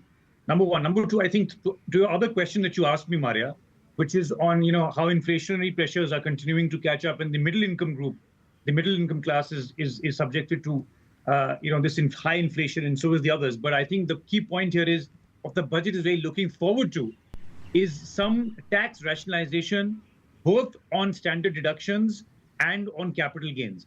I think, if you look at some of the standard deductions, which is 80C, which is up to 1.5 lakhs, that can be increased hopefully to about 2 odd lakhs. That's the expectation from the industry. A lot of middle income group class will be benefited if that happens. There are also standard deductions available on housing loans. Now, housing loan and infrastructure, all of these play a very pivotal role again, Maria. And I think, with a lot of people participating in the real estate, transition of buying and owning properties, I think the principal component and the interest outlay that is paid out and the deductions available, those again, the deductions can be increased from the current. The other quick one is that, as I said to you, rationalization of capital gain. Being a former banker and a private wealth manager now, we strongly feel in the industry fields that I represent, that there has to be a rationalization on this in the effect to say that there are various asset classes, such as equity, fixed income, REITs, gold, for example, is also a very important asset class, and real estate also. So all of these have different timelines and different taxation applications that get applied, in terms of capital gains. If that can also be that's also an expectation that get brought in to ensure that, the inflationary pressure gets off from some of the members of the public. Okay. Jayant, Krishna, my question is that in the interim budget, we did hear a lot of emphasis being put on the fact that that there should not be any big bang announcement, but more to do with stability. Are you expecting the same this time around? Because I think the roadmap for the Viksit Bharat, as Prime Minister has been emphasizing on 2047, something that the Finance Minister did speak about in the interim budget, is that something which will be the big highlight, the big announcement to do with the infrastructure projects and the thrust certainly be on capex? So, Maria, if you look at history of our budgets in the country, typically the first 2 years of any new government are the ones which are more reformist in nature, because subsequently, they get into the election mode and so on and so forth, and then the reforms do not happen. So I personally definitely expect some big ticket reforms, not that everything can be spelled out in the budget, but some indication. I think our labor laws, despite some regrouping and recoding which has happened, on the ground, industry still faces the music, and especially at the state government level, because it is the labor laws are on the concurrent list, and many of the operative level state labor laws are actually at the state level. So, some reforms in that space, agro reforms are also very, very crucial. I mean, I somehow support the government on the agro reform they had brought about during the pandemic, but they had to be repealed because of political compulsions. But in some form, I think, if those reforms do not come, the farmers' income in real sense would not go up. So that's very important to my mind. Land acquisition bill, nobody wants to touch today. But acquiring land for industry, for infrastructure has become extremely difficult in the country. So somebody has to look at all these things. And more importantly, I would say, the spend on some critical areas of the economy. Healthcare, the public expenditure on healthcare is just about 2% of GDP. We have to double it. If we have to have universal health coverage for, 140 crore people, we have to go beyond Ayushman Bharat and we have to spend, increase that spend level. I keep talking time and again on education and skills. Again, the federal and the state governments put together, they spend just about little over 3% of our GDP. This also needs to be doubled if we have to, become, a developed economy by the year, 2047. I mean, we have the fifth largest nation in terms of GDP, but if you look at our per capita income, per capita GDP, we rank pretty low. if you look at the Human Development Index, which largely emanates from, healthcare, education, skills, quality of life indicators, there again our rank is very poor. So I think there have to be this budget, to my mind, could herald some of the big ticket changes in these kind of measures, and which measurability, every 3 years down the line from now till the year 2047, that, how our ranking on per capita income as well, per capita GDP as well as Human Development Index would improve, and the spending on healthcare, education, science and technology is another sector. We just spend about 0.7% on R&D, of our GDP on R&D, which is the lowest among all G20 countries, So unless we peg it up, unless we improve the ease of doing science and research in the country, how would we ever become a innovation-led economy? We are the 5th largest, we may become 3rd largest also, but would we be an economy driven by innovation? I think that needs to be looked at. Look at our trade to GDP ratio. It has improved substantially. It's become 47% now. But a lot of people in India, especially the industry side, they still believe in higher import duties and so on and so forth, and some kind of a protectionism. So I think some of the FTAs with European Union, with UK, I think those need to be fast-tracked. Australia, we had at least the first level of FTA, but I think an expanded version of that would be required. And US, while no FTA is under discussion, but some on the trade front, I think some rethinking has to happen very clearly, because the more you'll protect your manufacturing from competition, indirectly you'll promote relatively inferior goods to be there in the market, and it will also impede our export competitiveness. So I think these things, to my mind, are very important. And last but not the least, you talked about infrastructure. I think that's one area where this government has done pretty well in the last 10 years. Wherever I travel all across the country, and whenever you you find a country in the making, in the sense that, there are flyovers, there are bridges, there are expressways happening everywhere. But we spend just about 3.4% of GDP. Most developed countries today, in their phase of high development, they were spending, 4 to 5%, some of them even 6% of their GDP on infrastructure. So these things are very important to my mind, Maria. Okay. All right. I would like to thank all the guests who are joining us, but we'll continue to have the guests who are here early morning with me at Vijay Chowk. We are slipping into a short break. The first set of visuals will start coming in straight from North Block, and this remains our top focus, the special budget, the budget of hope of Modi 3.0.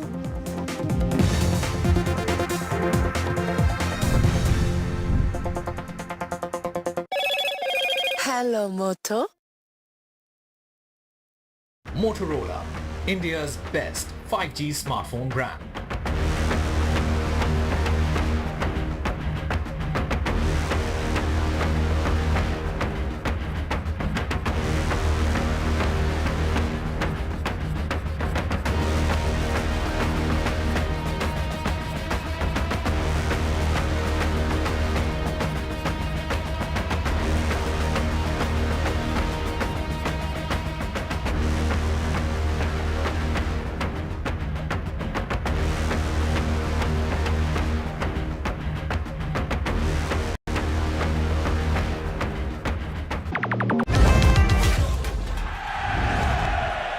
Get the magic of the best working for you now. Link your payment cards once, collect rewards forever.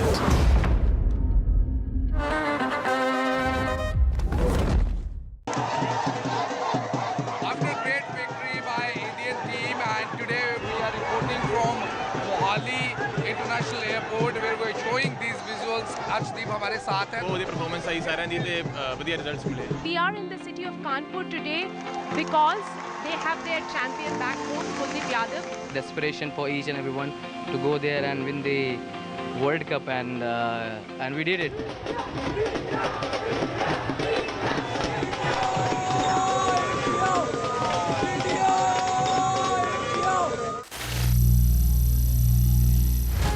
Some people say the metaverse will only be virtual.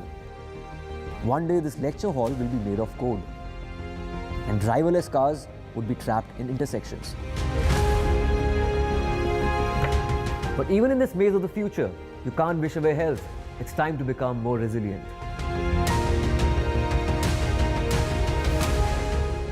10 years of Banega Swasth India, we have grown and achieved so many milestones.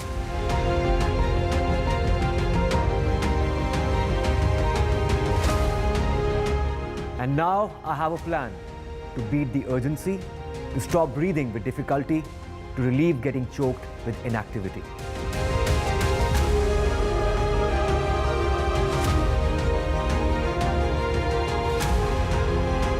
Energize our government, our environment, our society, and ourselves. Everyone, everywhere, every day.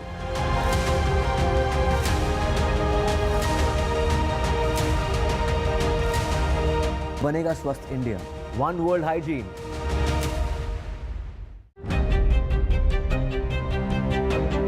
Hello and welcome to India Sense, where I speak with global opinion makers. The United States has made a strategic decision over the last 20 years to move closer to India. So a $7 trillion economy seems a perfectly conceivable number. If you want to be a national party, it's that you sort of accept the way the world is rather than want to endlessly hark back to how it was. Modi is promoting the digitization of the economy, which is accelerating growth in the country. Get ready for the ride of your life.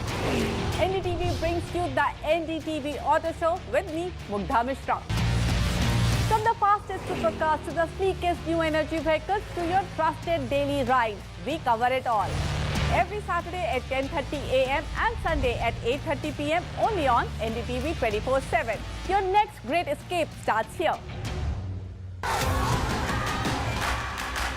The biggest democratic exercise in the world. Team NDTV covers it from ground zero. BJP really had to fight a tough election this time. Unprecedented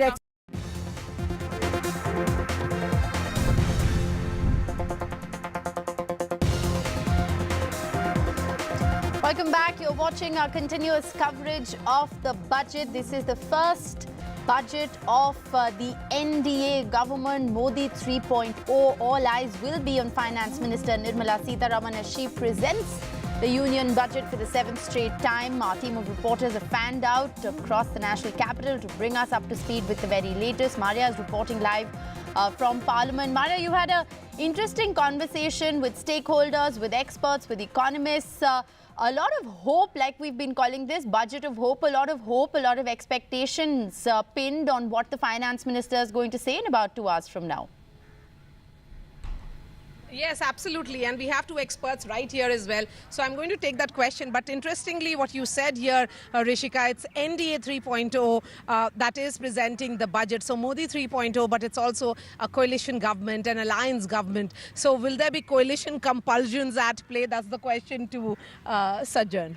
Doesn't seem to be the case. It should yes, be. you know, because it's very clear that the party and the government is speaking from the position of strength, and they are continuing to emphasize that. I mean, if anything, if only yesterday you tell to one of your alliance partners who's very key in the state of Bihar that you will not be getting the special status. So I think it's the position of strength that the government is coming from. And also the allies have their own compulsion. Next year, I mean, Bihar is undergoing another election, state assembly election, and Nitish Kumar has a better incentive there. So he would also not like to, from his vantage point, antagonize. Similarly, Chandrababu Naidu and Modi both are in sync in terms of the kind of economy. They are into the aspirational economics, not into a very kind of a populist economics. So that is why you say, despite we have coming elections in Maharashtra and Haryana, two agrarian state, and therefore the expectation was that maybe there would be more populism. You call them freebies, you call them more safety nets, etc. But that doesn't seem to be the case. Government, and at this juncture, despite the coalition compulsion, seems to be moving more towards the much needed structural, reform. Yes, and this continuity is the big word and the buzzword as far as policy is concerned. Yes, absolutely. I think, this government has always been focused on capex-driven growth, creating more jobs, creating the right infrastructure so the industries could thrive. That's the buzz that, the government would most likely continue on the same trajectory to have a more, more structural, aspirational reforms, policies aligning with what they've been doing in the past. So really looking forward to what's more in store this time. What's more in store in that Bai Khata? The first visuals will start coming in at 9 a.m. and that's why we have to slip into a short break. This remains our top focus here on NDTV.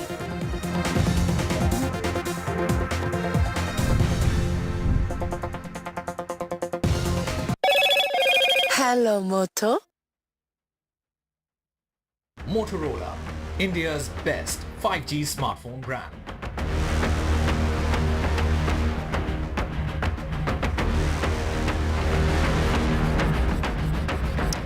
Budget 2024, the Aam Aadmi pins hope on tax relief. Nirmala Sitharaman to present the budget for the 7th straight time. This is the NDA or Modi 3.0's first budget with inflation at a 16-month high. Key Congress meet ahead of budget. The Congress party is going to meet in Parliament at 10:30 a.m. today. NEET hearing to continue in the Supreme Court. The Supreme Court yesterday constituted an expert committee of 3 IIT Delhi experts. The Supreme Court has said that evidence doesn't indicate widespread paper leaks so far. After Tamil Nadu, now Karnataka poses the NEET exam. The cabinet has passed a resolution against NEET. They have moved to opt for an alternative medical exam.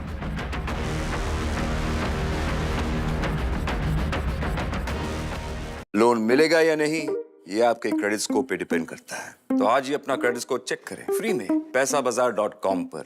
Loan की जरूरत कभी भी किसी को भी पड़ सकती है। ठीक से एक्टिंग नहीं। पैसाबाजार.com। Stay informed and entertained with the new and updated NDTV News app. You can watch all our channels live, listen to podcasts, read breaking and exclusive news from around the world and more. Download the NDTV app today and get access to the best journalism and storytelling on your smartphone or tablet. The NDTV app. News that matters to you. After great victory by Indian team, and today we are reporting from Mohali International Airport where we are showing these visuals. Arshdeep हमारे साथ हैं। बहुत ही performance आई सारे दी थे बढ़िया results मिले। We are in the city of Kanpur today because they have their champion back home, Kuldeep Yadav. The aspiration for each and everyone to go there and win the World Cup, and we did it.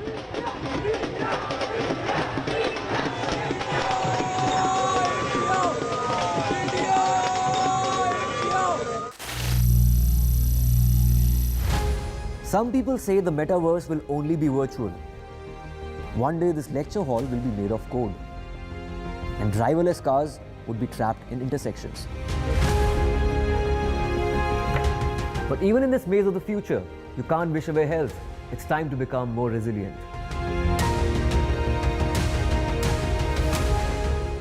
10 years of Banega Swasth India, we have grown and achieved so many milestones.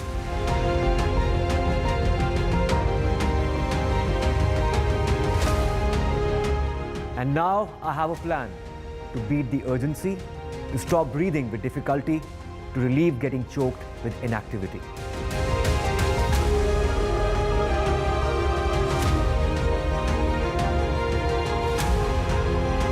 Energize our government, our environment, our society, and ourselves. Everyone, everywhere, every day.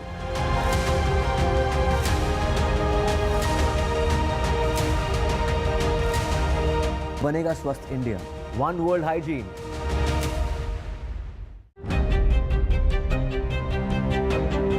Hello and welcome to India Sense, where I speak with global opinion makers. The United States has made a strategic decision over the last 20 years to move closer to India. So a $7 trillion economy seems a perfectly conceivable number. If you want to be a national party, it's that you sort of accept the way the world is rather than want to endlessly hark back to how it was. Modi is promoting the digitization of the economy, which is accelerating growth in the country. Get ready for the ride of your life. NDTV brings you the NDTV Auto Show with me, Mugdha Mishra. From the fastest supercars to the sleekest new energy vehicles to your trusted daily ride, we cover it all. Every Saturday at 10:30 a.m. and Sunday at 8:30 p.m. only on NDTV 24/7. Your next great escape starts here.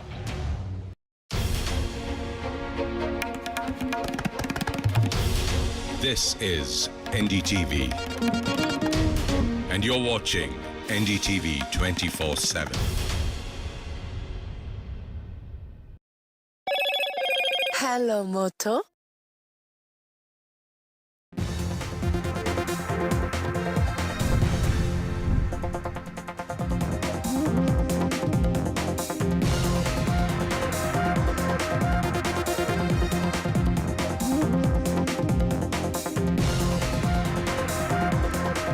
A very good morning and welcome back. You're watching NDTV 24/7, the continuous coverage of the Union Budget 2024. In about 2 hours from now, Union Finance Minister Nirmala Sitharaman will be presenting her 7th straight budget. She's at the North Block, expected to leave there in just a short while from now. We'll get you all the latest action from North Block. First up, the headlines. Aam Aadmi pins hope on tax relief in Budget 2024. Nirmala Sitharaman to present the budget for the 7th straight time. This is Modi 3.0's first budget in a coalition government amid food inflation concerns.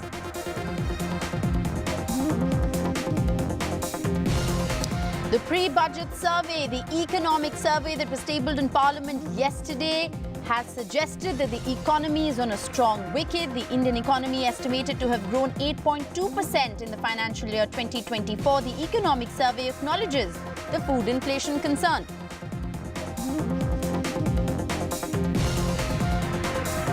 Another infiltration bid foiled in Jammu. The army says one soldier has been injured in heavy firing, and counter-insurgency ops are currently underway in the Battal sector.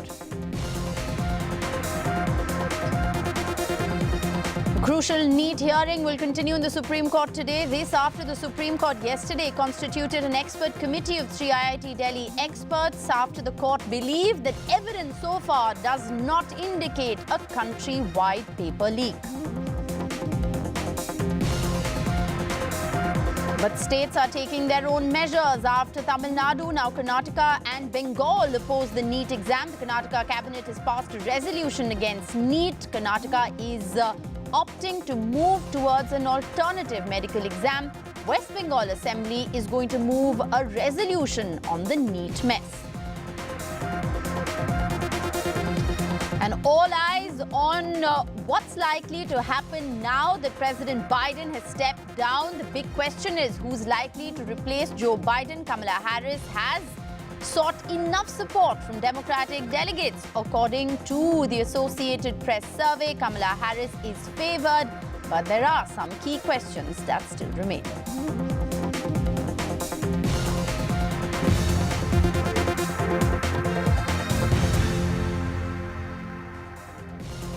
Well, Finance Minister Nirmala Sitharaman is all geared to make history with her 7th straight budget. In a short while from now, we'll expect to see the Finance Minister ditching the quintessential briefcase with that red tablet outside North Block. We'll get you all the latest action. But for now, it's over to my colleague Vishnu Shom, who's reporting live from CII.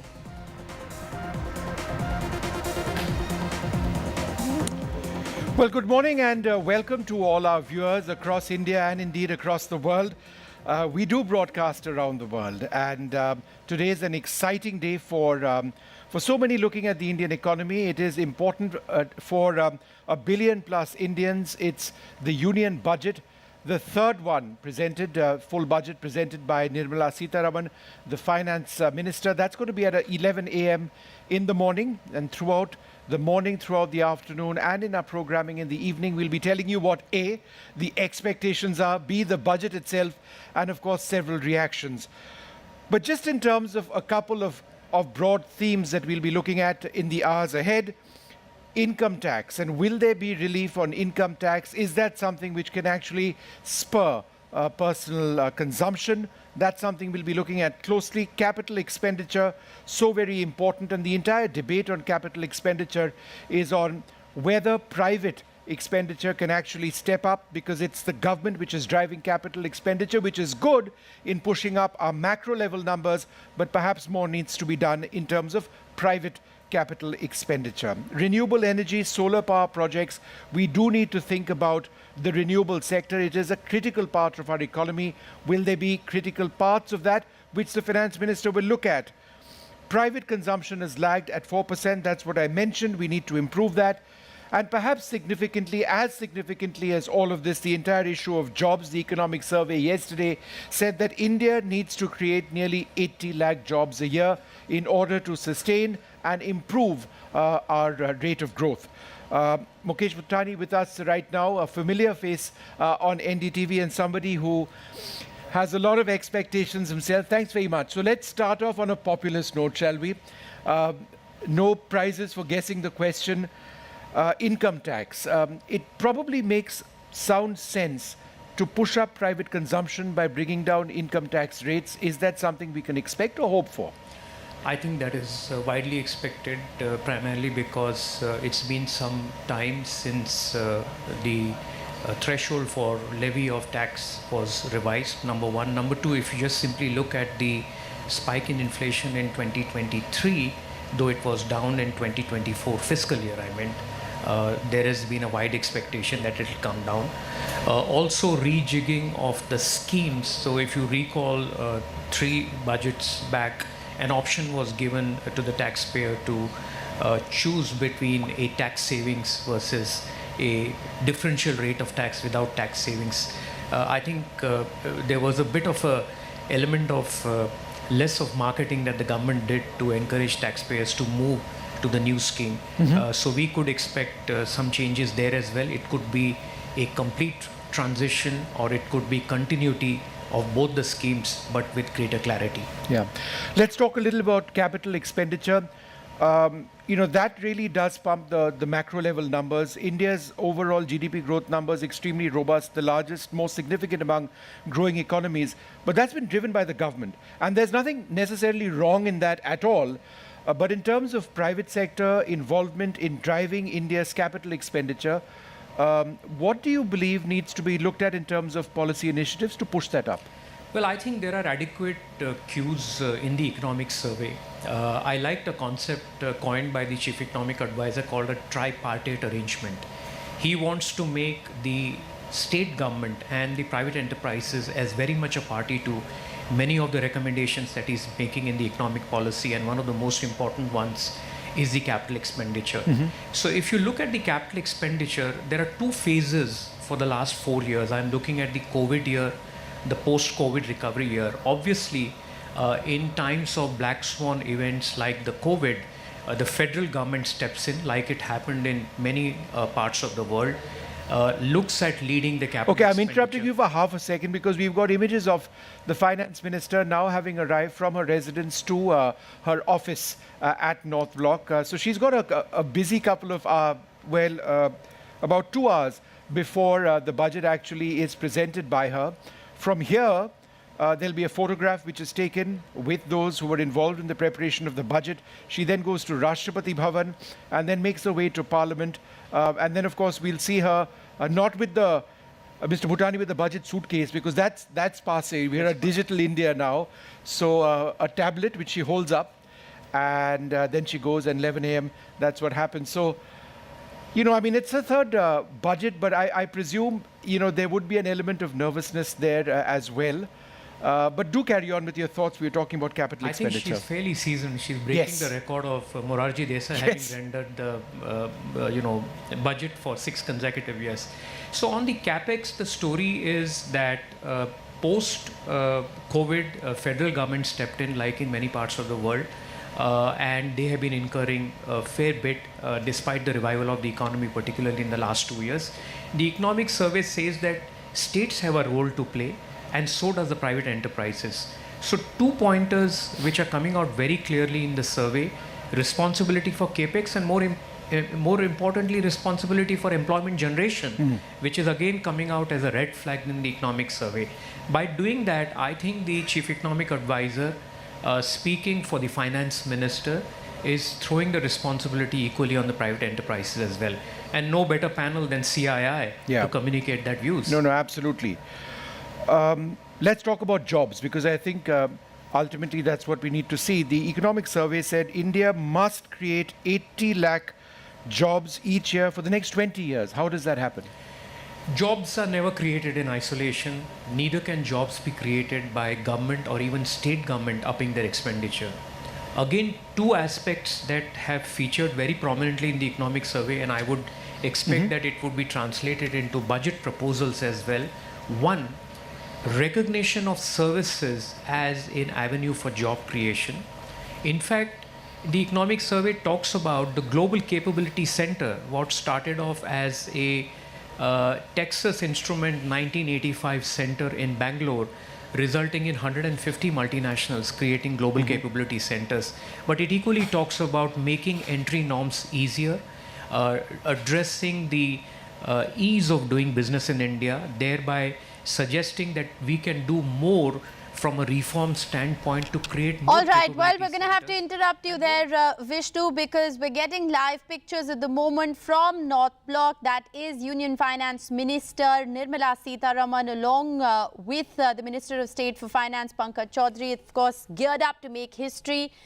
She is going to be presenting the budget for the 7th straight time. Nirmala Sitharaman has ditched the traditional Bahi Khata. She did so in 2021.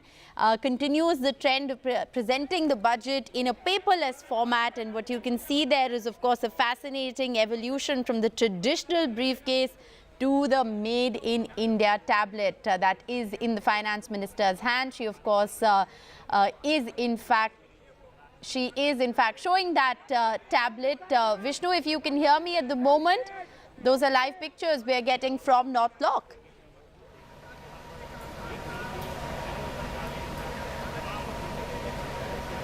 All right, so images there of the Finance Minister Nirmala Sitharaman, just a brief visit to North Block, and then that photograph with all of the officers in the Finance Ministry and so many ministries across the country who've helped prepare the budget. And so let's see if she says anything now. Unlikely. She's on her way, as I understand it, to Rashtrapati Bhavan, a brief meeting with the President as well. But this was a small photo opportunity before the budget takes place. There'll be more today as she meets the President in a little while from now. That's about a half-an-hour meeting. And then she ends up in Parliament. Again, she'll be showing off that tablet where she's got the budget. She'll be reading off that as well. That starts at 11 a.m. this morning. So it's all happening now. The stage has clearly been set for the Union Budget of India to be presented. Let me just go back to Mr. Bhutani once again. Sorry, sir, we interrupted you with those images. We'll keep doing that, but go ahead with what you were saying. So I think your question on the job creation, one is identifying the potential that global capability centers offer with 150 multinationals. There is clearly an opportunity for India to promote more employment creation within those 150 global capability centers. Second is the disruption that COVID and trade war between United States and China has caused more and more European and US multinationals to look at India. And that is where the global value chain as a concept has evolved. It featured prominently in the election manifesto. I'm hoping that there would be budget announcements. There are adequate cues in the economic survey yesterday talking about how global capability centers and manufacturing and global value chains. So I think a combination of both the manufacturing and the services sector, besides allied agriculture sector, are really, in my view, avenues for growth. But again, going back to the point that I made earlier, the states, by way of policies, by way of creating a more conducive environment, and the private sector doing its bit by, getting a bit more aggressive, if I may say so, on capex, can create employment. So I don't think that it is solely the responsibility of the federal government over here. I think they will lay down the roadmap. They will have to create a facilitative environment, and the other stakeholders have to play an equally important role. And last but not the least, the importance of MSME as well. Yes. I think we've been talking a lot about it. That sector has been reeling still under the post-COVID recovery pressure.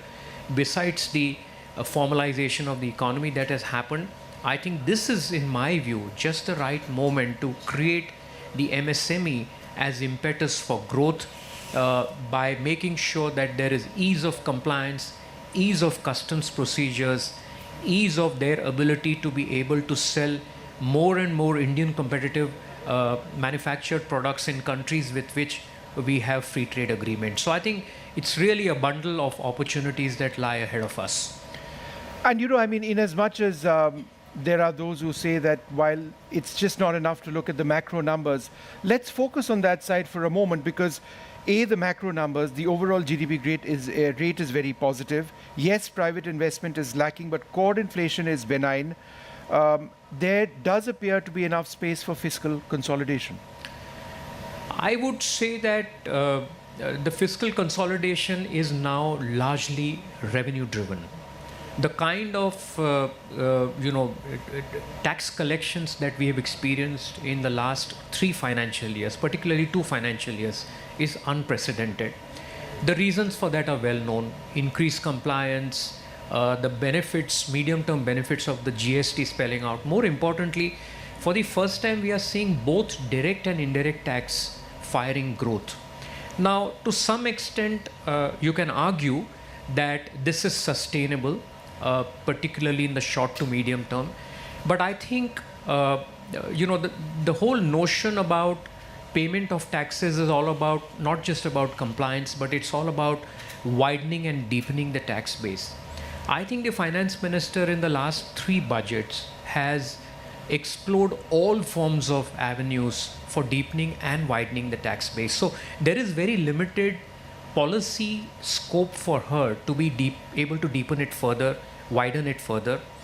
I also think that it's a given that she will not raise the tax rates, which means that the only opportunity for her to continue with the tax collection is to, number one, encourage more businesses to grow, because that's how they will contribute, and put more money in the pockets of the taxpayer, which means consumption will increase and consumption taxes like GST will increase.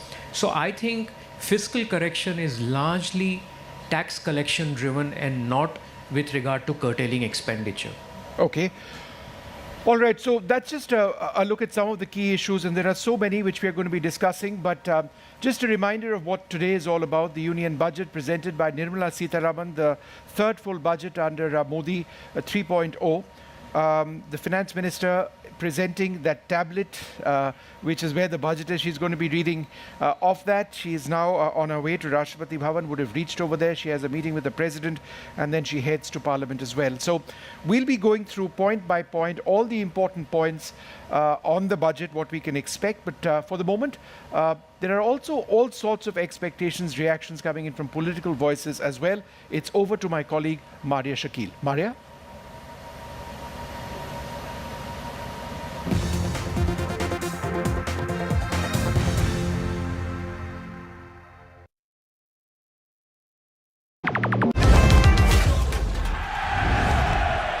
Get the magic of the best working for you now. Link your payment cards once, collect rewards forever.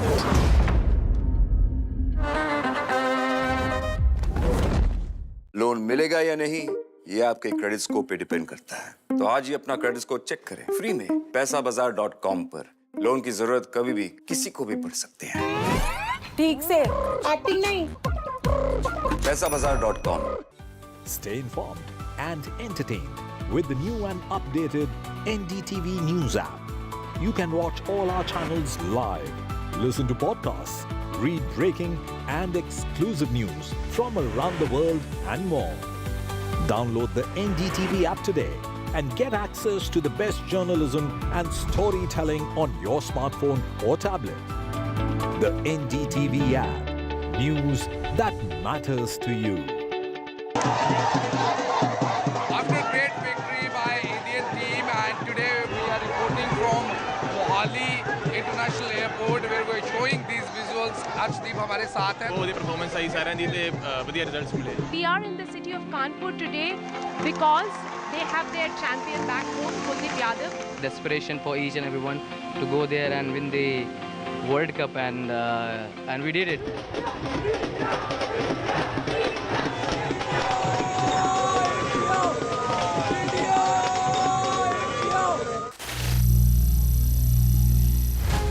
Some people say the metaverse will only be virtual. One day this lecture hall will be made of code, and driverless cars would be trapped in intersections. But even in this maze of the future, you can't wish away health. It's time to become more resilient.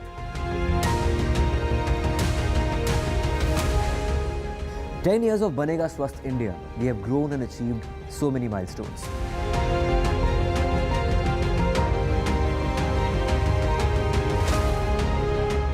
And now I have a plan to beat the urgency, to stop breathing with difficulty, to relieve getting choked with inactivity.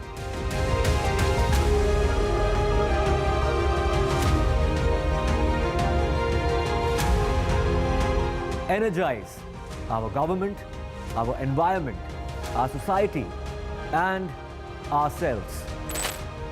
Everyone, everywhere, every day.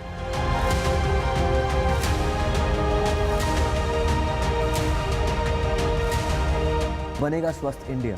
One world hygiene.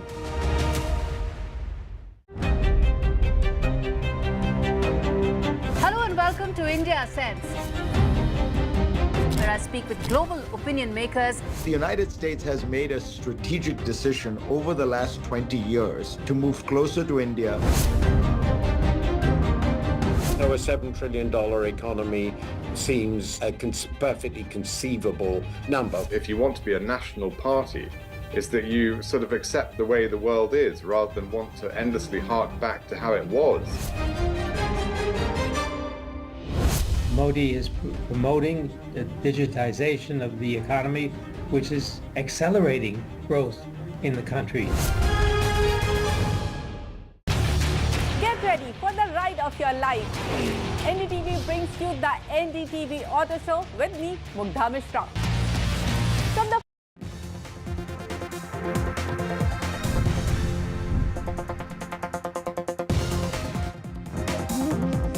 Welcome back.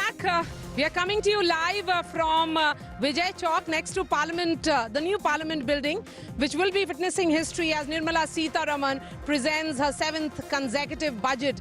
We have Sanjita Mukherjee, investment banker, and veteran journalist Neerja Chaudhary, who is going to recall for us when she first met Nirmala Sitharaman in 2007. Yes, I remember Nirmala Sitharaman as a very good spokesperson at that time. Yes. I used to think, my God, she can, look at both sides of the picture. And of course, in subsequent years, she became much more strident. But today, as she presents her 7th consecutive budget, many people are going to criticize it, critique it naturally in a democratic setup. Many will support it, but it's a moment of pride for a woman to be presenting her 7th consecutive budget as the Finance Minister of India. It shows the journey we've covered as women. Yes, we ma'am, have a and long that's way why to we go, have an but- all-women panel also here.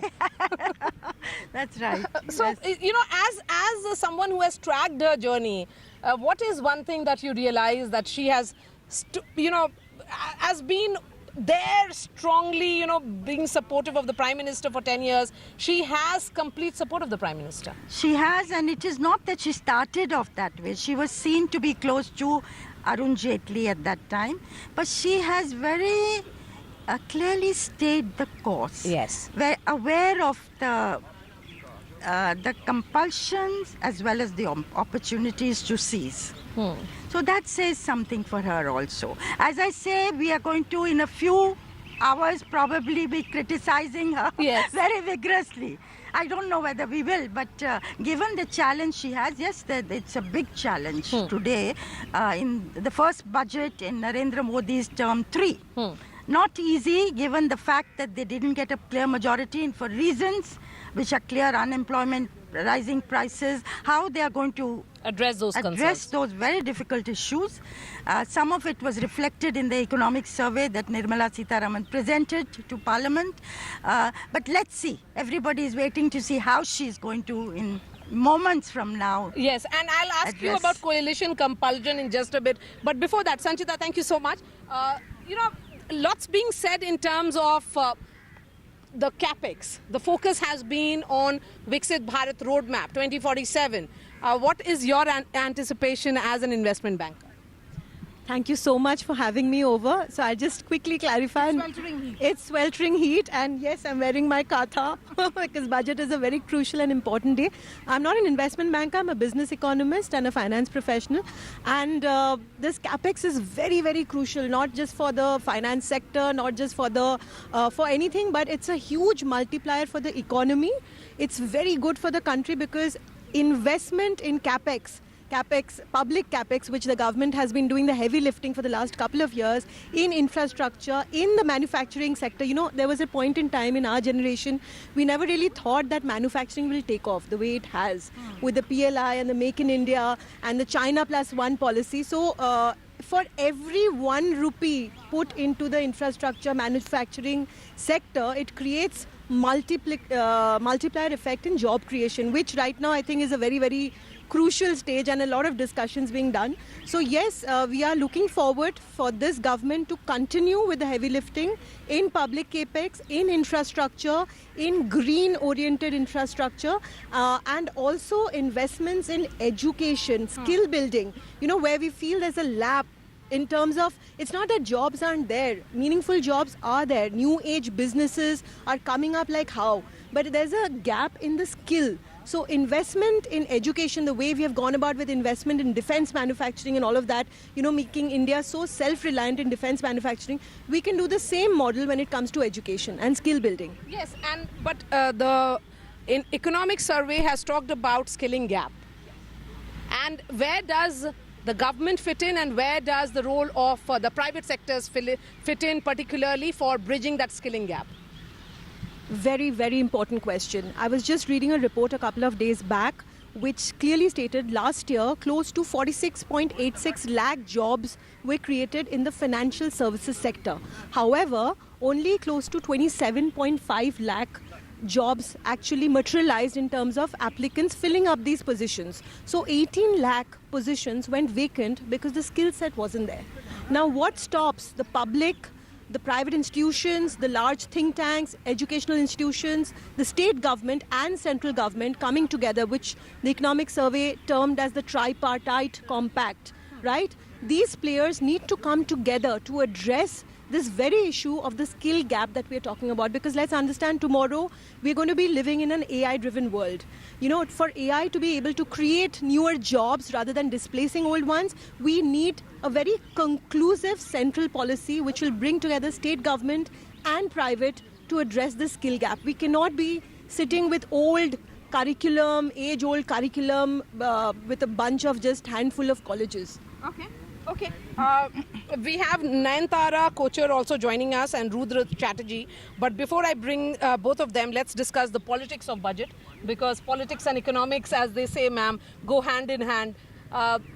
Coalition compulsion was the buzzword during UPA. It has still not made its entry in this coalition government.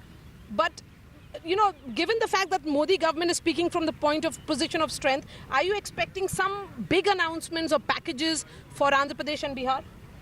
Look, before I go on to Andhra Pradesh and Bihar, which are going to be very critical. Yes. Those two states for this government are critical because the TDP and the JDU and Chirag Paswan's party and Jitin Manji all support this government and prop it in power because it has only 240 seats on its own.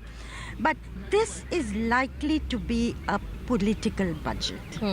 Unlike the interim budget, which was expected to be populist, but was not. But wasn't. In February this year. Yes.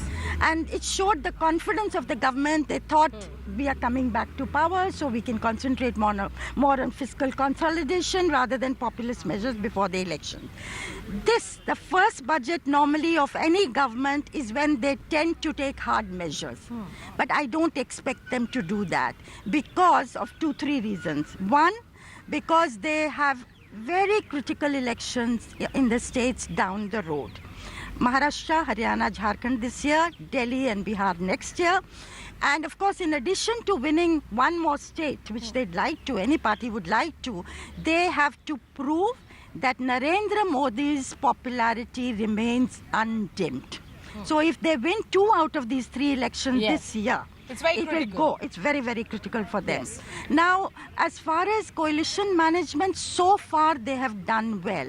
We'll see what is given for Amravati, we'll see what is given for the refinery in Andhra Pradesh, what is the other financial package held out, what Bihar gets. They've ruled out a special category package for Bihar, but for infrastructure, for flood management and things like that, yes, there will be a package for Bihar, financial package. So we need to see that. But there is another thing, you know, given unemployment and prices becoming such an issue, how to create particularly food inflation, which is hurting people. What they do for the MSME sector, which is very important because the unorganized sector in this country accounts for more than 90% of the workforce. But the middle class has become equally important, Maria. They are moving away.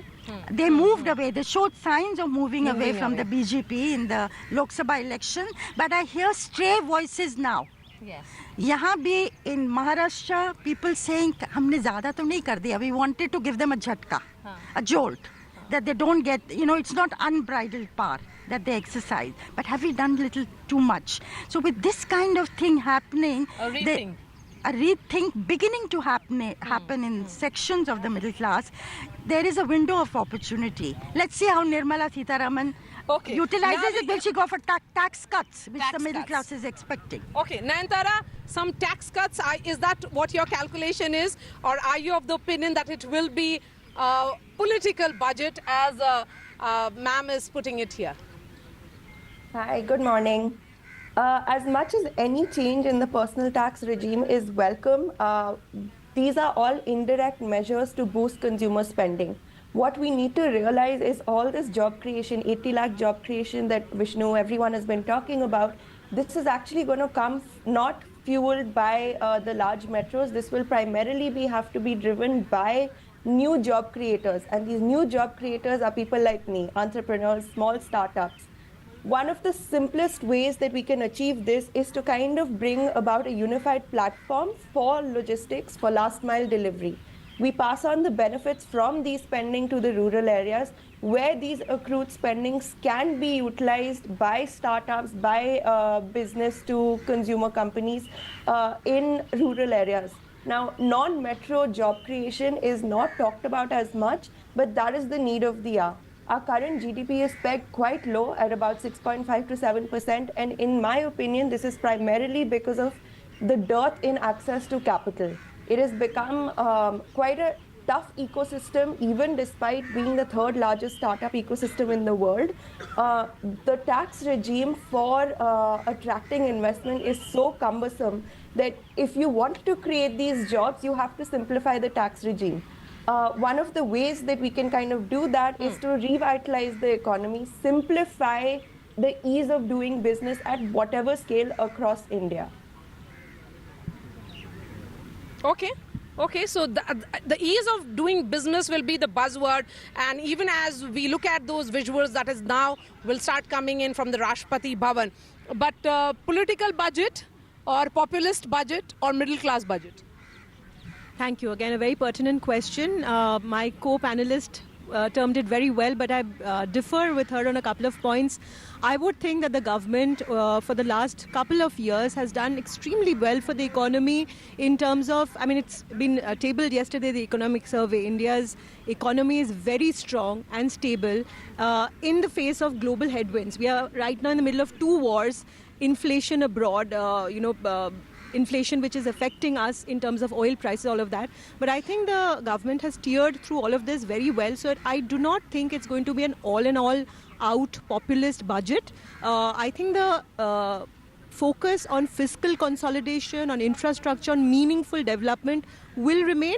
What I think the industry and the larger country at large is looking for is, of course, measures which will actually help this unequal growth which has happened in terms of consumption power need to be given to the middle class. Let's understand, middle class is also not what it used to be 77 years ago. We have expanded like how there are different stratas of middle class, different geographies, right? There's a huge urban-rural divide. So definitely tax rationalization, giving middle class the consumption power would be a theme. Ease of business, I think they have done tremendously well. They will continue to focus on that, continue on fiscal consolidation and development. However, looking at new age sectors like green solutions, solar, renewables will be a big push because that will really augur well for the country in a very long term. Okay. Rudra Chatterjee is also with us. Rudra, your thoughts on this budget? Of course, it's 1.5 hours to go when Finance Minister Nirmala Sitharaman will be presenting it. Good morning, Maria. I think this is an important budget given where we are. We have seen the GDP is strong, as everybody has spoken about, but we need to have this GDP growing at the same rate for the next 10 years to become a $7 trillion economy. To do that, we need consumption and we need investment. That is where we are not strong. Consumption growth has been low at 4%. So how can we increase private consumption? Can we give tax rebates, especially at the lower wages, to increase the consumption part of GDP? Private investment will follow consumption. So I'm not worried about private investment. As long as consumption grows above 10%, I think private investment will follow. The second area is the labor-intensive manufacturing. India needs jobs, as we've spoken about. To create jobs, we need labor-intensive manufacturing in textiles, in tea industry, in food processing industry. How can we create a system where Indian brands in textile and tea packages and consumer products are global? We should have a 5-year policy to enable that. I think climate change is real, and that is showing up as food inflation. We have to have weather-resilient seeds. We have to have better and more sustainable irrigation. And I hope the budget focuses on those areas. I think in terms of our fiscal position, we are at a good position, and we need to just sustain it over the next 5 years. Okay. We also have Madan Sabnavis, Chief Economist of Bank of Baroda, joining us. But before that, Nija ma'am, a word on Finance Minister Nirmala Sitharaman and her legacy of 7 years. Legacy, let's see. Let's see how, of course, she is now into her second term and the Prime Minister's third term. And she has been repeated, as have been many ministers, in order to give the impression of continuity, of business as usual, the Prime Minister completely in control, even though the BJP is in a minority and has formed a government with the help of allies. So we expect Nirmala Sitharaman to continue. A bit too early to say what her legacy is going to be. But let's see the critical issue in this country, the burning issue, and will increasingly be so. And in many parts, we see it in Bangladesh, we see it around us, is unemployment. How do we address this? That is the core issue for any finance minister, any prime minister today in a country like India particularly. So I would say her legacy, I would look at her legacy in how she comes to address this. Of course, she cannot, she cannot move independently. She's part of a collective, part of a team.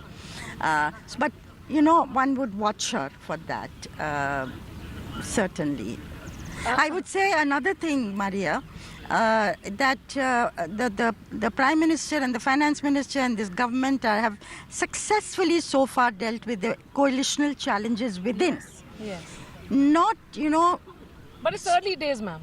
It's early days. It's early days because what the Janata Dal U has been murmuring and there's dissatisfaction growing there. But the opposition, a very strengthened opposition in the 18th Lok Sabha, is what they will have to address also. You have the political jodi of the BJP today being countered by do ladke from UP. Yes, very Another strong. political jodi that's emerged from Uttar Pradesh and emerging very strong Very in Parliament. strongly, yes. And today also I'm sure we'll see them in action. Yes, we saw them yesterday during the NEET issue. That's right. So, Madan Sabnavis, coming to you, the issue of job creation. In the economic survey, the focus certainly has been that they have emphasized on looking at the EPFO data and at the same time acknowledging that there has been reverse migration and increased in labor force, particularly in rural India, which is countering rural distress in some ways. But do you get a sense that job creation is a roadmap of sorts will have to emerge in this budget? See, the way I look at it is that when you're looking at the issue of employment, it's much broader and cannot be issued in the budget. It cannot be addressed in the budget. Okay, the budget is an income expenditure statement of the government. There are certain incentives which can be given on the tax side. There are certain expenditures which can be incurred both on the revenue side in terms of social welfare as well as maybe capex in order to bring about growth. Employment, to my mind, is a much broader issue, and I think what the economic survey has highlighted is that it will have to be tackled quite separately outside the budget. Two areas which they have emphasized, which I would like to re-emphasize out here, is number one, we need to do something on agriculture because productivity levels are going down and it's necessary for us to make sure that we are able to create meaningful jobs out here. The second thing is in terms of MSMEs. So when they're talking of the bottoms-up approach, the whole idea is that since MSMEs play an integral role in terms of contribution to GDP, industrial output, exports, as well as employment, we need to grow this particular sector in an independent manner. Here, I think the budget could address one issue in the sense that if I have a PLI-like scheme specifically for the MSMEs, I think that will be a giant step which can be taken in terms of giving a push to employment in this particular budget. Okay. A quick word from Sanchita here, and then I would hand it over to Vishnu, who's joining us from CII. Sanchita, a word on the finance minister. I think she's done remarkably well, and I completely agree with Nirja ma'am that this is a matter of pride for all of us women that she's tabling this budget for the 7th straight time. She has taken the country through the COVID times, and we have emerged as a very strong economy. Let's understand, Indian economy is a very, very diverse economy. We are not a Vietnam or a Sri Lanka or a Philippines, or a Korea, which is contingent on one sector, on one specific thing. We are extremely diverse, from chemicals to renewables to agriculture to manufacturing to services to IT. I mean, we have it all. So I think I agree with her. Right now would be the challenge in terms of getting to understand and having a credible source to data, which us as industry is also looking forward to, because I think most of the data points that we have here are very, very conflicting, especially in the unorganized sector. I mean, most of the data that we're talking about is usually in the formal sector. But if one goes to the unorganized, one needs to deep dive even further and peel off the layers. But yes, a lot of opportunities are emerging on new age businesses, on electronics, manufacturing. It remains to be seen how she navigates through all of this, and takes our 4 trillion economy to an 8 trillion economy in the next 7 to 8 years. Very hopeful. Okay, Nirja ma'am, because I'm sure you would have, covered several budgets. Which is one budget that you remember? Oops, I remember the Chidambaram's dream budget, when he was at the head of a coalition government, the United Front government. And nobody expected it to, a coalition is associated with weakness, instability, nothing new, no new ideas, big ideas. But his was called the dream budget. So one that sticks in my mind since, from the top of my head, if I have to say. Okay, so there is a dream budget of P. Chidambaram. Will there be a dream budget that we'll see this time around as well? With that, it's a wrap from here at Vijay Chowk. Over to you, Vishnu. Maria, is this going to be a political budget? Don't wrap up so soon. It looks like certainly that's what. All right, I think that's Maria what has disappeared for the Neerja moment. Chaudhary is saying. No, she's not disappeared. Tell me, is it going to be a political budget, yes or no, since you cover politics as intensely as you do? Yes, so Neerja Chaudhary is of the opinion that it's going to be a political budget, and I, in a way, second that. All right, I don't know if any of our panelists do, but Mr. Bhutani, political budget or? I'm not a political analyst, and I just hope that it's not a political budget and it focuses more on the economy. All right. My colleague Vasudha also with us at this stage, and I'd like to go straight across to Nayantara Kochar, who's been waiting very, very patiently. Nayantara, thanks very much for being with us. Thank you. You know, a few years back, when we spoke about a green economy, it would just be essentially a talk shop. It was the right thing to say, but now in terms of renewables being such an important part of our economy, is there a real sense that there needs to be a more focused budgetary commitment to ensuring that renewable energy, solar power projects, etc., are, prime focus?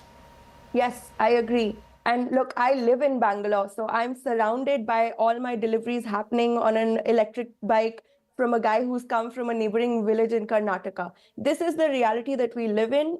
We all just keep talking about having a green budget, but part of our tax reforms towards deep tech, towards focusing on AI, towards focusing on funding more and more R&D and innovation in this space is needed. And one of the simplest ways that the government can actually encourage this is to have another follow-on seed fund similar to the one that they had launched in 2021 with a corpus of about, I think, 945 crores, which expires in 2025. Now is the time to start to fund all this R&D and innovation in this green space, in solar, in deep tech, in AI, in mobility.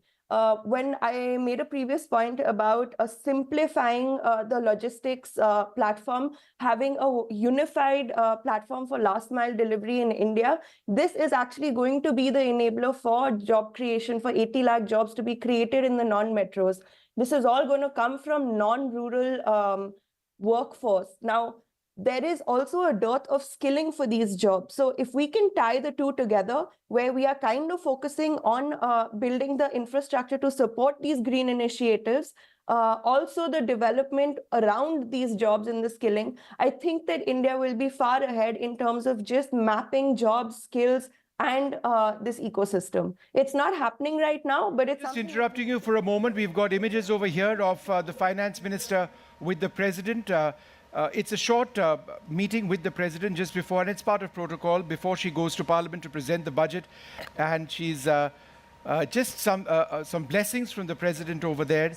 Good wishes from her as well. After this, there's a cabinet meeting that takes place which approves the budget, and then, of course... so the cabinet meeting takes place where, Vasudha? So this thing happens now. Now, this is just optics, and of course, after this, the cabinet meeting will take place around 10:15 is what we've been told. In Parliament itself? Yeah, mostly. And then, of course, and then 11 a.m. is when the...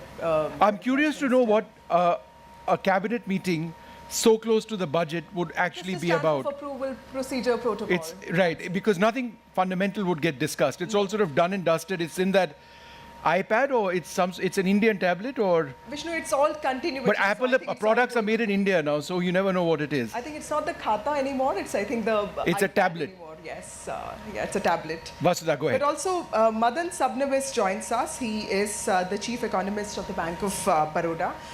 Mr. Sabnavis, I remember reading one of your pieces last year where you had focused on the need to boost private investment. At the same time, you also talked about the need to increase consumption. You also talked about focus on farm sector. I think those three things really would define the budget of today, because that is something that the government is really worried about. Tell us, what do you think are the key cues from the economic survey that would point to big indicators from what the budget is likely to offer today? I think there are 3 points which we can talk of related to the subjects which you have raised. One is, of course, in terms of agriculture.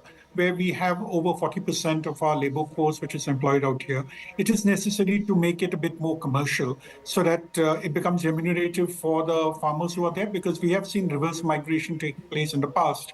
And since the major problem in India appears to be a case of creating jobs, I think when we're creating jobs in the agricultural sector, it's something which will have to be a bit more focused in terms of not being disguised unemployment, being employment which actually gives you a sustainable income. So I think here will be the focus on a couple of crops. I think pulses and oilseeds is what the economic survey has highlighted, because these are areas where we tend to be under pressure very often when the monsoon doesn't do well. Now that we have a good monsoon this year so far, it does look like that they could go ahead with certain initiatives on this front. Second, in terms of consumption, I think it's, even though the budget cannot solve the issue of consumption, but since we have a comfortable position today in terms of the economy doing very well, there's a surplus from the RBI which has come, I think there could be certain kind of concessions giving on the consumption side in terms of tinkering with the income tax slabs, income tax rates, maybe indexing it with inflation, so that as inflation keeps increasing, your income tax slabs also change. I think this is probably something critical and has to be taken up, because one of the reasons why consumption hasn't been increasing is because of the fact that we've had very high cumulative inflation. And the third thing is on investment. See, we should all remember that the private sector investment has not been increasing. I think the economic surveys also mentioned that when we talk of private investment going up, it's more in the construction segment, the housing segment, rather than in plant and machinery. Now, we should remember that the private sector invests only when there's a return on capital. They need to see business. Not going to invest like the government going in for capex, where they don't look at the return. So keeping this in mind, I think the focus will probably have to be more on the MSME segment, because we need to have a PLI-like scheme for the MSMEs, because this is something which generates employment, income, help exports, industrial growth, overall GDP growth. So PLI for MSMEs is what I think we should be focusing on in this particular budget. The overall PLI, to my mind, has not quite worked the way we expected. The government has given the incentive, it has not quite picked up. So MSMEs could be the way out. Nayantara, you'd spoken about tech a little while earlier on, and of course you linked it to the green sector. But if you look at the economic survey, there's been a concern about artificial intelligence, which, to use the words of the economic survey, casts a huge pall of uncertainty. The biggest disruption for the future of work is the accelerated growth in AI, which is poised to revolutionize the global economy. That's a fact. We can't get away from AI. At the same time, is there a concern that that's going to really impact job creation, which we need? No, I actually have a totally different point of view. I think that we should start to look at AI as an enabler. I run my own businesses. For me, AI has been, I cannot tell you, so advantageous. It has given me skills that, yes, on one hand, I am not reliant on others to do the work, but AI makes you more efficient. If businesses can harness AI, what stops a lady who's a housewife today from running a business powered by AI? We need to change our frame of thinking. Stop looking at technology as something that takes away from us, but look at technology and AI specifically as something that enables us. I think when you look at AI, India needs to have a blueprint for AI. India needs to have a specific AI blueprint just for micro entrepreneurship. And the reason I say this is that when we're looking at the tax structure and what the deep tech industry wants, it is very different from what a small micro entrepreneur's needs are from the government in enabling this. The ecosystem, to just say that this is a startup ecosystem in India, we work at different scales. Now, let's say a very large funded startup that is about 10 years old has very different needs from India to enable it to propel and to build world-class products. But that same ecosystem has to be efficient, harness, and supportive of someone who is a micro entrepreneur, say in a non-metro city. And they are actually being empowered by AI. They are being empowered by WhatsApp.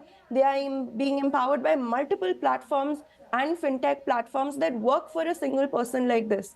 I feel that it is time for us to have a blueprint in place that talks about AI at different levels. And the government needs to step in at different levels to do their bit to kind of really create an ecosystem that is enabled by AI, not that is fearful of AI.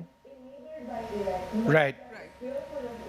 So that's very important, and in fact Niti Aayog was among the first bodies to start working on AI. Vishnu, those are the shots of the finance minister actually, leaving from the North Block, leaving from the Rashtrapati Bhavan back to North Block now. This is an important historic date. Also, it's a very important day for Ms. Sitharaman. She presents her 7th consecutive budget. In some way, she surpasses the records of people like Morarji Desai. Mr. Bhutani, one question I wanted to ask you was, yesterday in the economic survey, there were many risks that were pointed out: protectionism, of course, geopolitical changes. Now, with the possible change of guard in the White House, what kind of impact does India's growth prospects see? What kind of things can we expect, and what should the budget have to sort of give us some sort of cushion for that? Well, you can classify the external shocks in two categories. One would be black swan events like the health crisis, COVID. Second would be risks that are inherent. Today, the risks that are inherent are conflicts in the Middle East to potential trade wars. I see the potential trade wars as an opportunity for India. In fact, the economic survey has clearly recognized that if we need to leverage on manufacturing as a sector, what is it that we need to really be doing? Okay, the finance minister, sir, in Parliament now. Once again, a small photo opportunity. She is now walking up. Vasudha, you want to run us through? Since you know Parliament better than me, please go right ahead. Finance Minister. He is the Minister of State for Finance, Pankaj Chaudhary. He comes from UP, from Gorakhpur, and that's Nirmala Sitharaman. She is the Finance Minister. Of course, ready with the budget there, and she is going to present it for the 7th consecutive time. And that is TV Somanathan, of course, Anant Nageshwaran, the Chief Economic Advisor. There are also the other senior officials. That is the Makar Dwar Vishnu of the Parliament. This is for the ministers to get in. So she's arrived at the Parliament, and she is going to get in now. And then there's going to be a meeting. The Prime Minister will, of course, be part of that. That's TV Somanathan, the most important person in the Finance Ministry, somebody very trusted by the PMO and also by the Finance Ministry. Vasudha, just the optics of that so different from what we've seen over the decades. When in the old Parliament, there'd be this bustle of camera people over there trying to stick their mic out, get a picture of the finance minister, and then he or she would turn around with that suitcase in their hands. And now it's that little tablet in a new Parliament for a new budget. So that's actually better imagery with the MOS finance over there of Nirmala Sitharaman as she is about to go in. Nirmala Sitharaman with Pankaj Chaudhary already at the Parliament. And Vishnu, 10 o'clock, 10:30 is when all MPs start arriving, and she's already arrived. It's 9:55, she's arrived, and she clearly, there's a cabinet meeting that's going to take place at 10:15, so that's when the stamp of approval goes. The CE This was earlier. Also accompanied her. This was outside North Block, I think. Yes, this is outside North Block, and I think this is all photo op. And of course, she also went and met President Draupadi Murmu, something that she's done every time she has presented. Sorry, we interrupted you for the 10th time, but go right ahead. No, that's okay. She's more important than me. So I think the opportunities lie clearly both on the services and the manufacturing. On the services, clearly identifying more investment opportunities for global capability centers, identifying more opportunities for manufacturing through the supply chain disruptions by setting up an ecosystem for global value chains. Clearly, the economic survey also points out the downward trend in the foreign direct investments, which means that there is clearly a need being felt to attract more investment. Now, what is the additional dosage of reforms you need to be able to attract more foreign direct investments? Is it a clutch of bilateral investment treaties? Is it a question of addressing the woes from a tax certainty viewpoint? There are many, many items on the reform agenda of the government to be able to leverage on more investments from the private sector, more foreign direct investments, because those are really the only opportunities that are going to fill the gap of 8 million jobs per year between now and 2036. So the question is just playing that balancing act really well. Thank you, Mr. Bhutani. Also, Nirmala Sitharaman has reached the Parliament, and there's going to be a short cabinet meeting. After that, of course, she presents the budget. Time for a short break. We'll be back in a bit.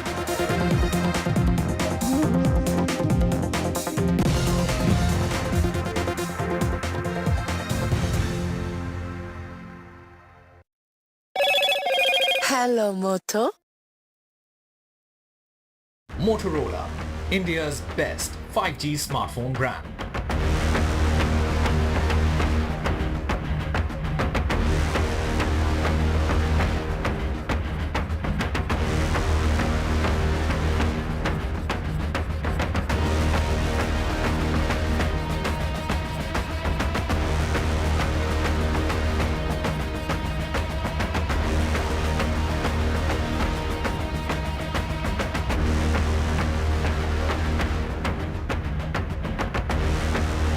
Loan मिलेगा या नहीं ये आपके credit score पे depend करता है। तो आज ही अपना क्रेडिट स्कोर चेक करें फ्री में पैसाबाजार.com पर। लोन की जरूरत कभी भी किसी को भी पड़ सकती है। ठीक से एक्टिंग नहीं। पैसाबाजार.com। Stay informed and entertained with the new and updated NDTV News app. You can watch all our channels live, listen to podcasts, read breaking and exclusive news from around the world and more. Download the NDTV app today and get access to the best journalism and storytelling on your smartphone or tablet. The NDTV app. News that matters to you. After a great victory by Indian team, and today we are reporting from Mohali International Airport where we are showing these visuals. Arshdeep हमारे साथ हैं। बहुत ही performance सही सारे दी थे बढ़िया results मिले। We are in the city of Kanpur today because they have their champion back home, Kuldeep Yadav. Desperation for each and everyone to go there and win the World Cup, and we did it.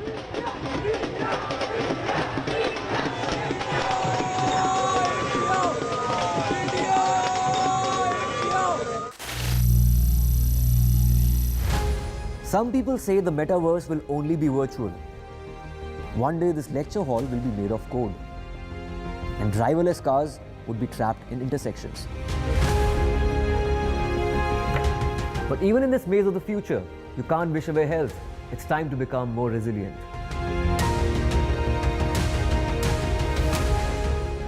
"10 years of Banega Swasth India, we have grown and achieved so many milestones.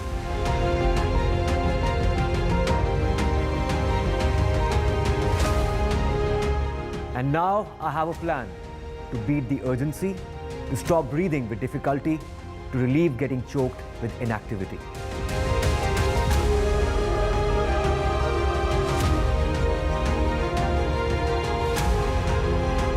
Energize our government, our environment, our society, and our...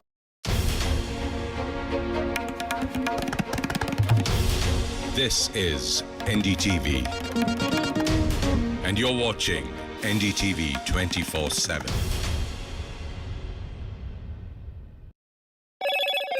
Hello, Moto.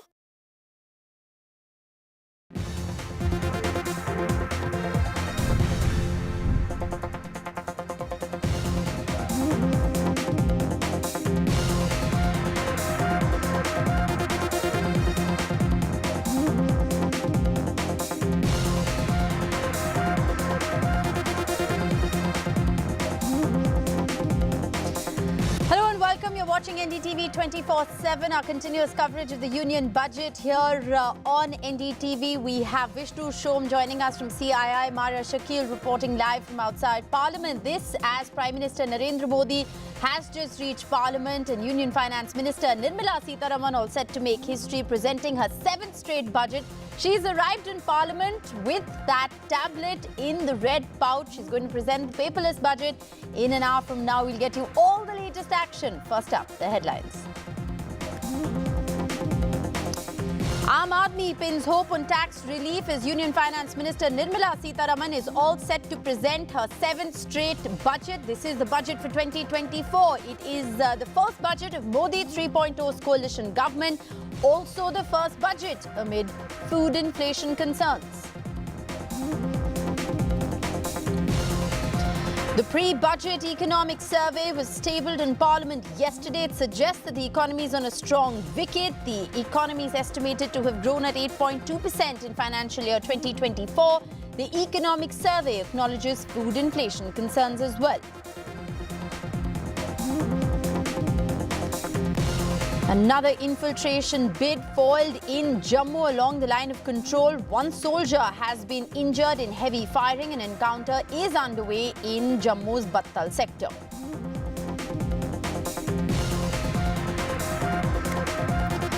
NEET hearing 2 continue in the Supreme Court. This as the Supreme Court constitutes an expert committee of 3 IIT experts, while the court believes that the evidence so far that it has does not indicate a countrywide paper leak.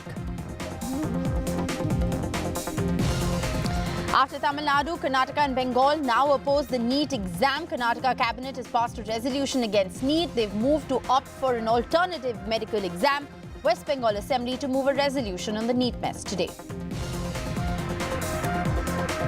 The US presidential race got a whole lot more interesting, with questions now on who's likely to replace Joe Biden. While Kamala Harris is the front-runner, has the support from enough Democratic delegates, according to an AP survey.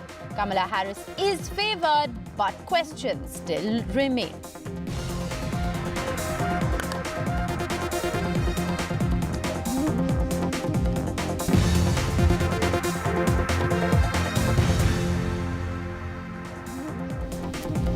Well, it is Budget 2024 that will be presented on the floor of Parliament in about an hour from now. Union Finance Minister Nirmala Sitharaman has reached Parliament with that tablet in that red case. This, remember, replaced the quintessential briefcase.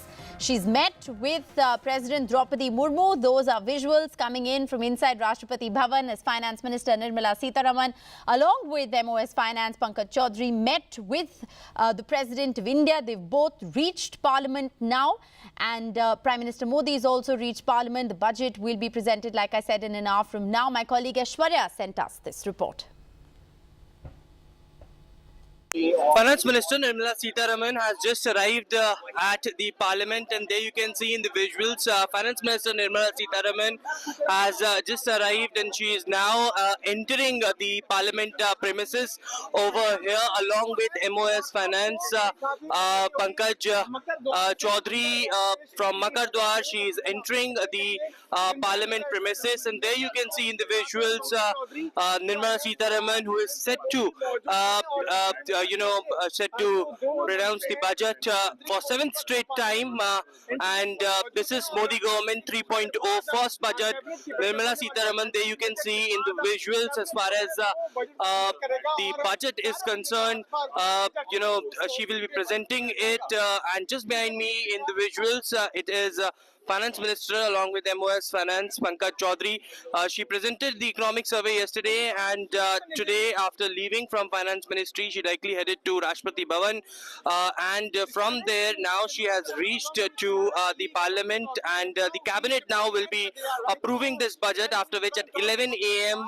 It would be Finance Minister Nirmala Sitharaman who will be presenting the budget inside the Parliament. All expectations from the budget as far as income tax is concerned, as far as the share for the states of Odisha, Andhra Pradesh is concerned as well. Now Nirmala Sitharaman has entered from Makardwar inside the Parliament, and from here the Cabinet will be approving the nod of the Union budget. This is Aishwarya Jain for NDTV in Delhi.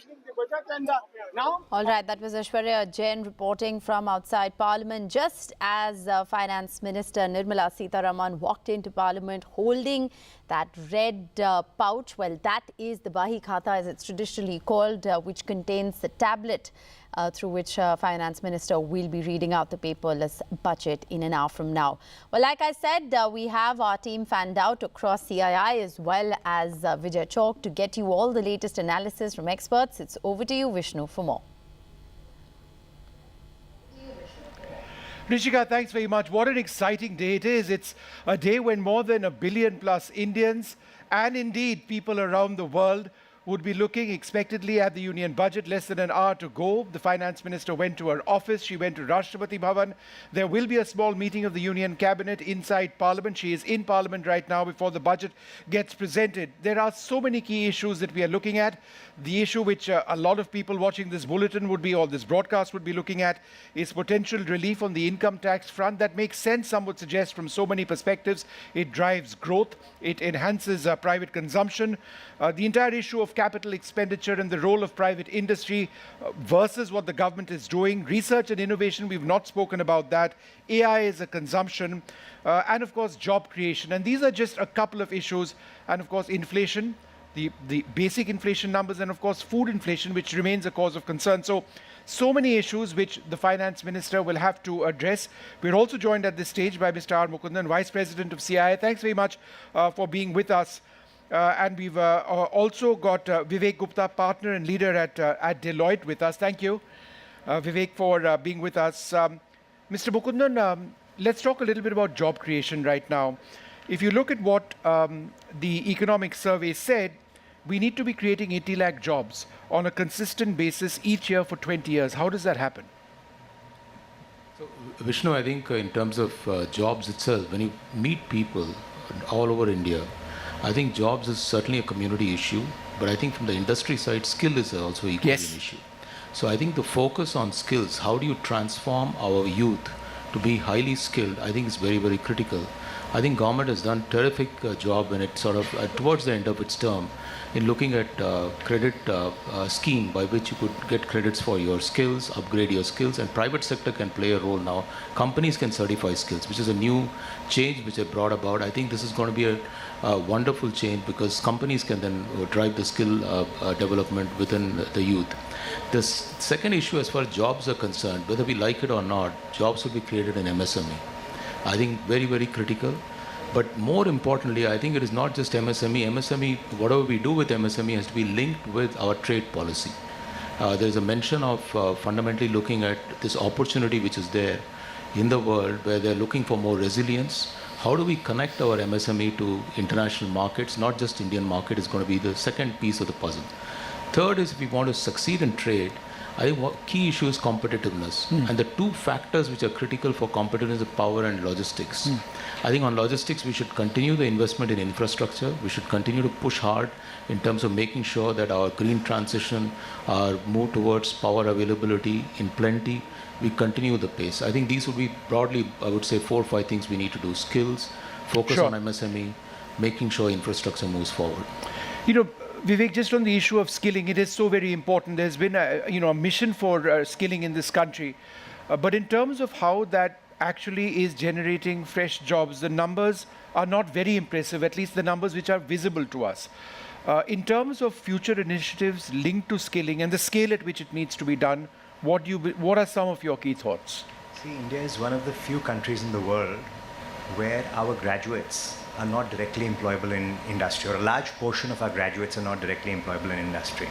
I think both the private as well as the government sector have taken steps in order to make these graduates, or in order to make even school pass outs employable. Yeah. And that is where skill must come in. We are a country, in fact, the economic survey itself recognizes that over the next decade or so, service exports might go down.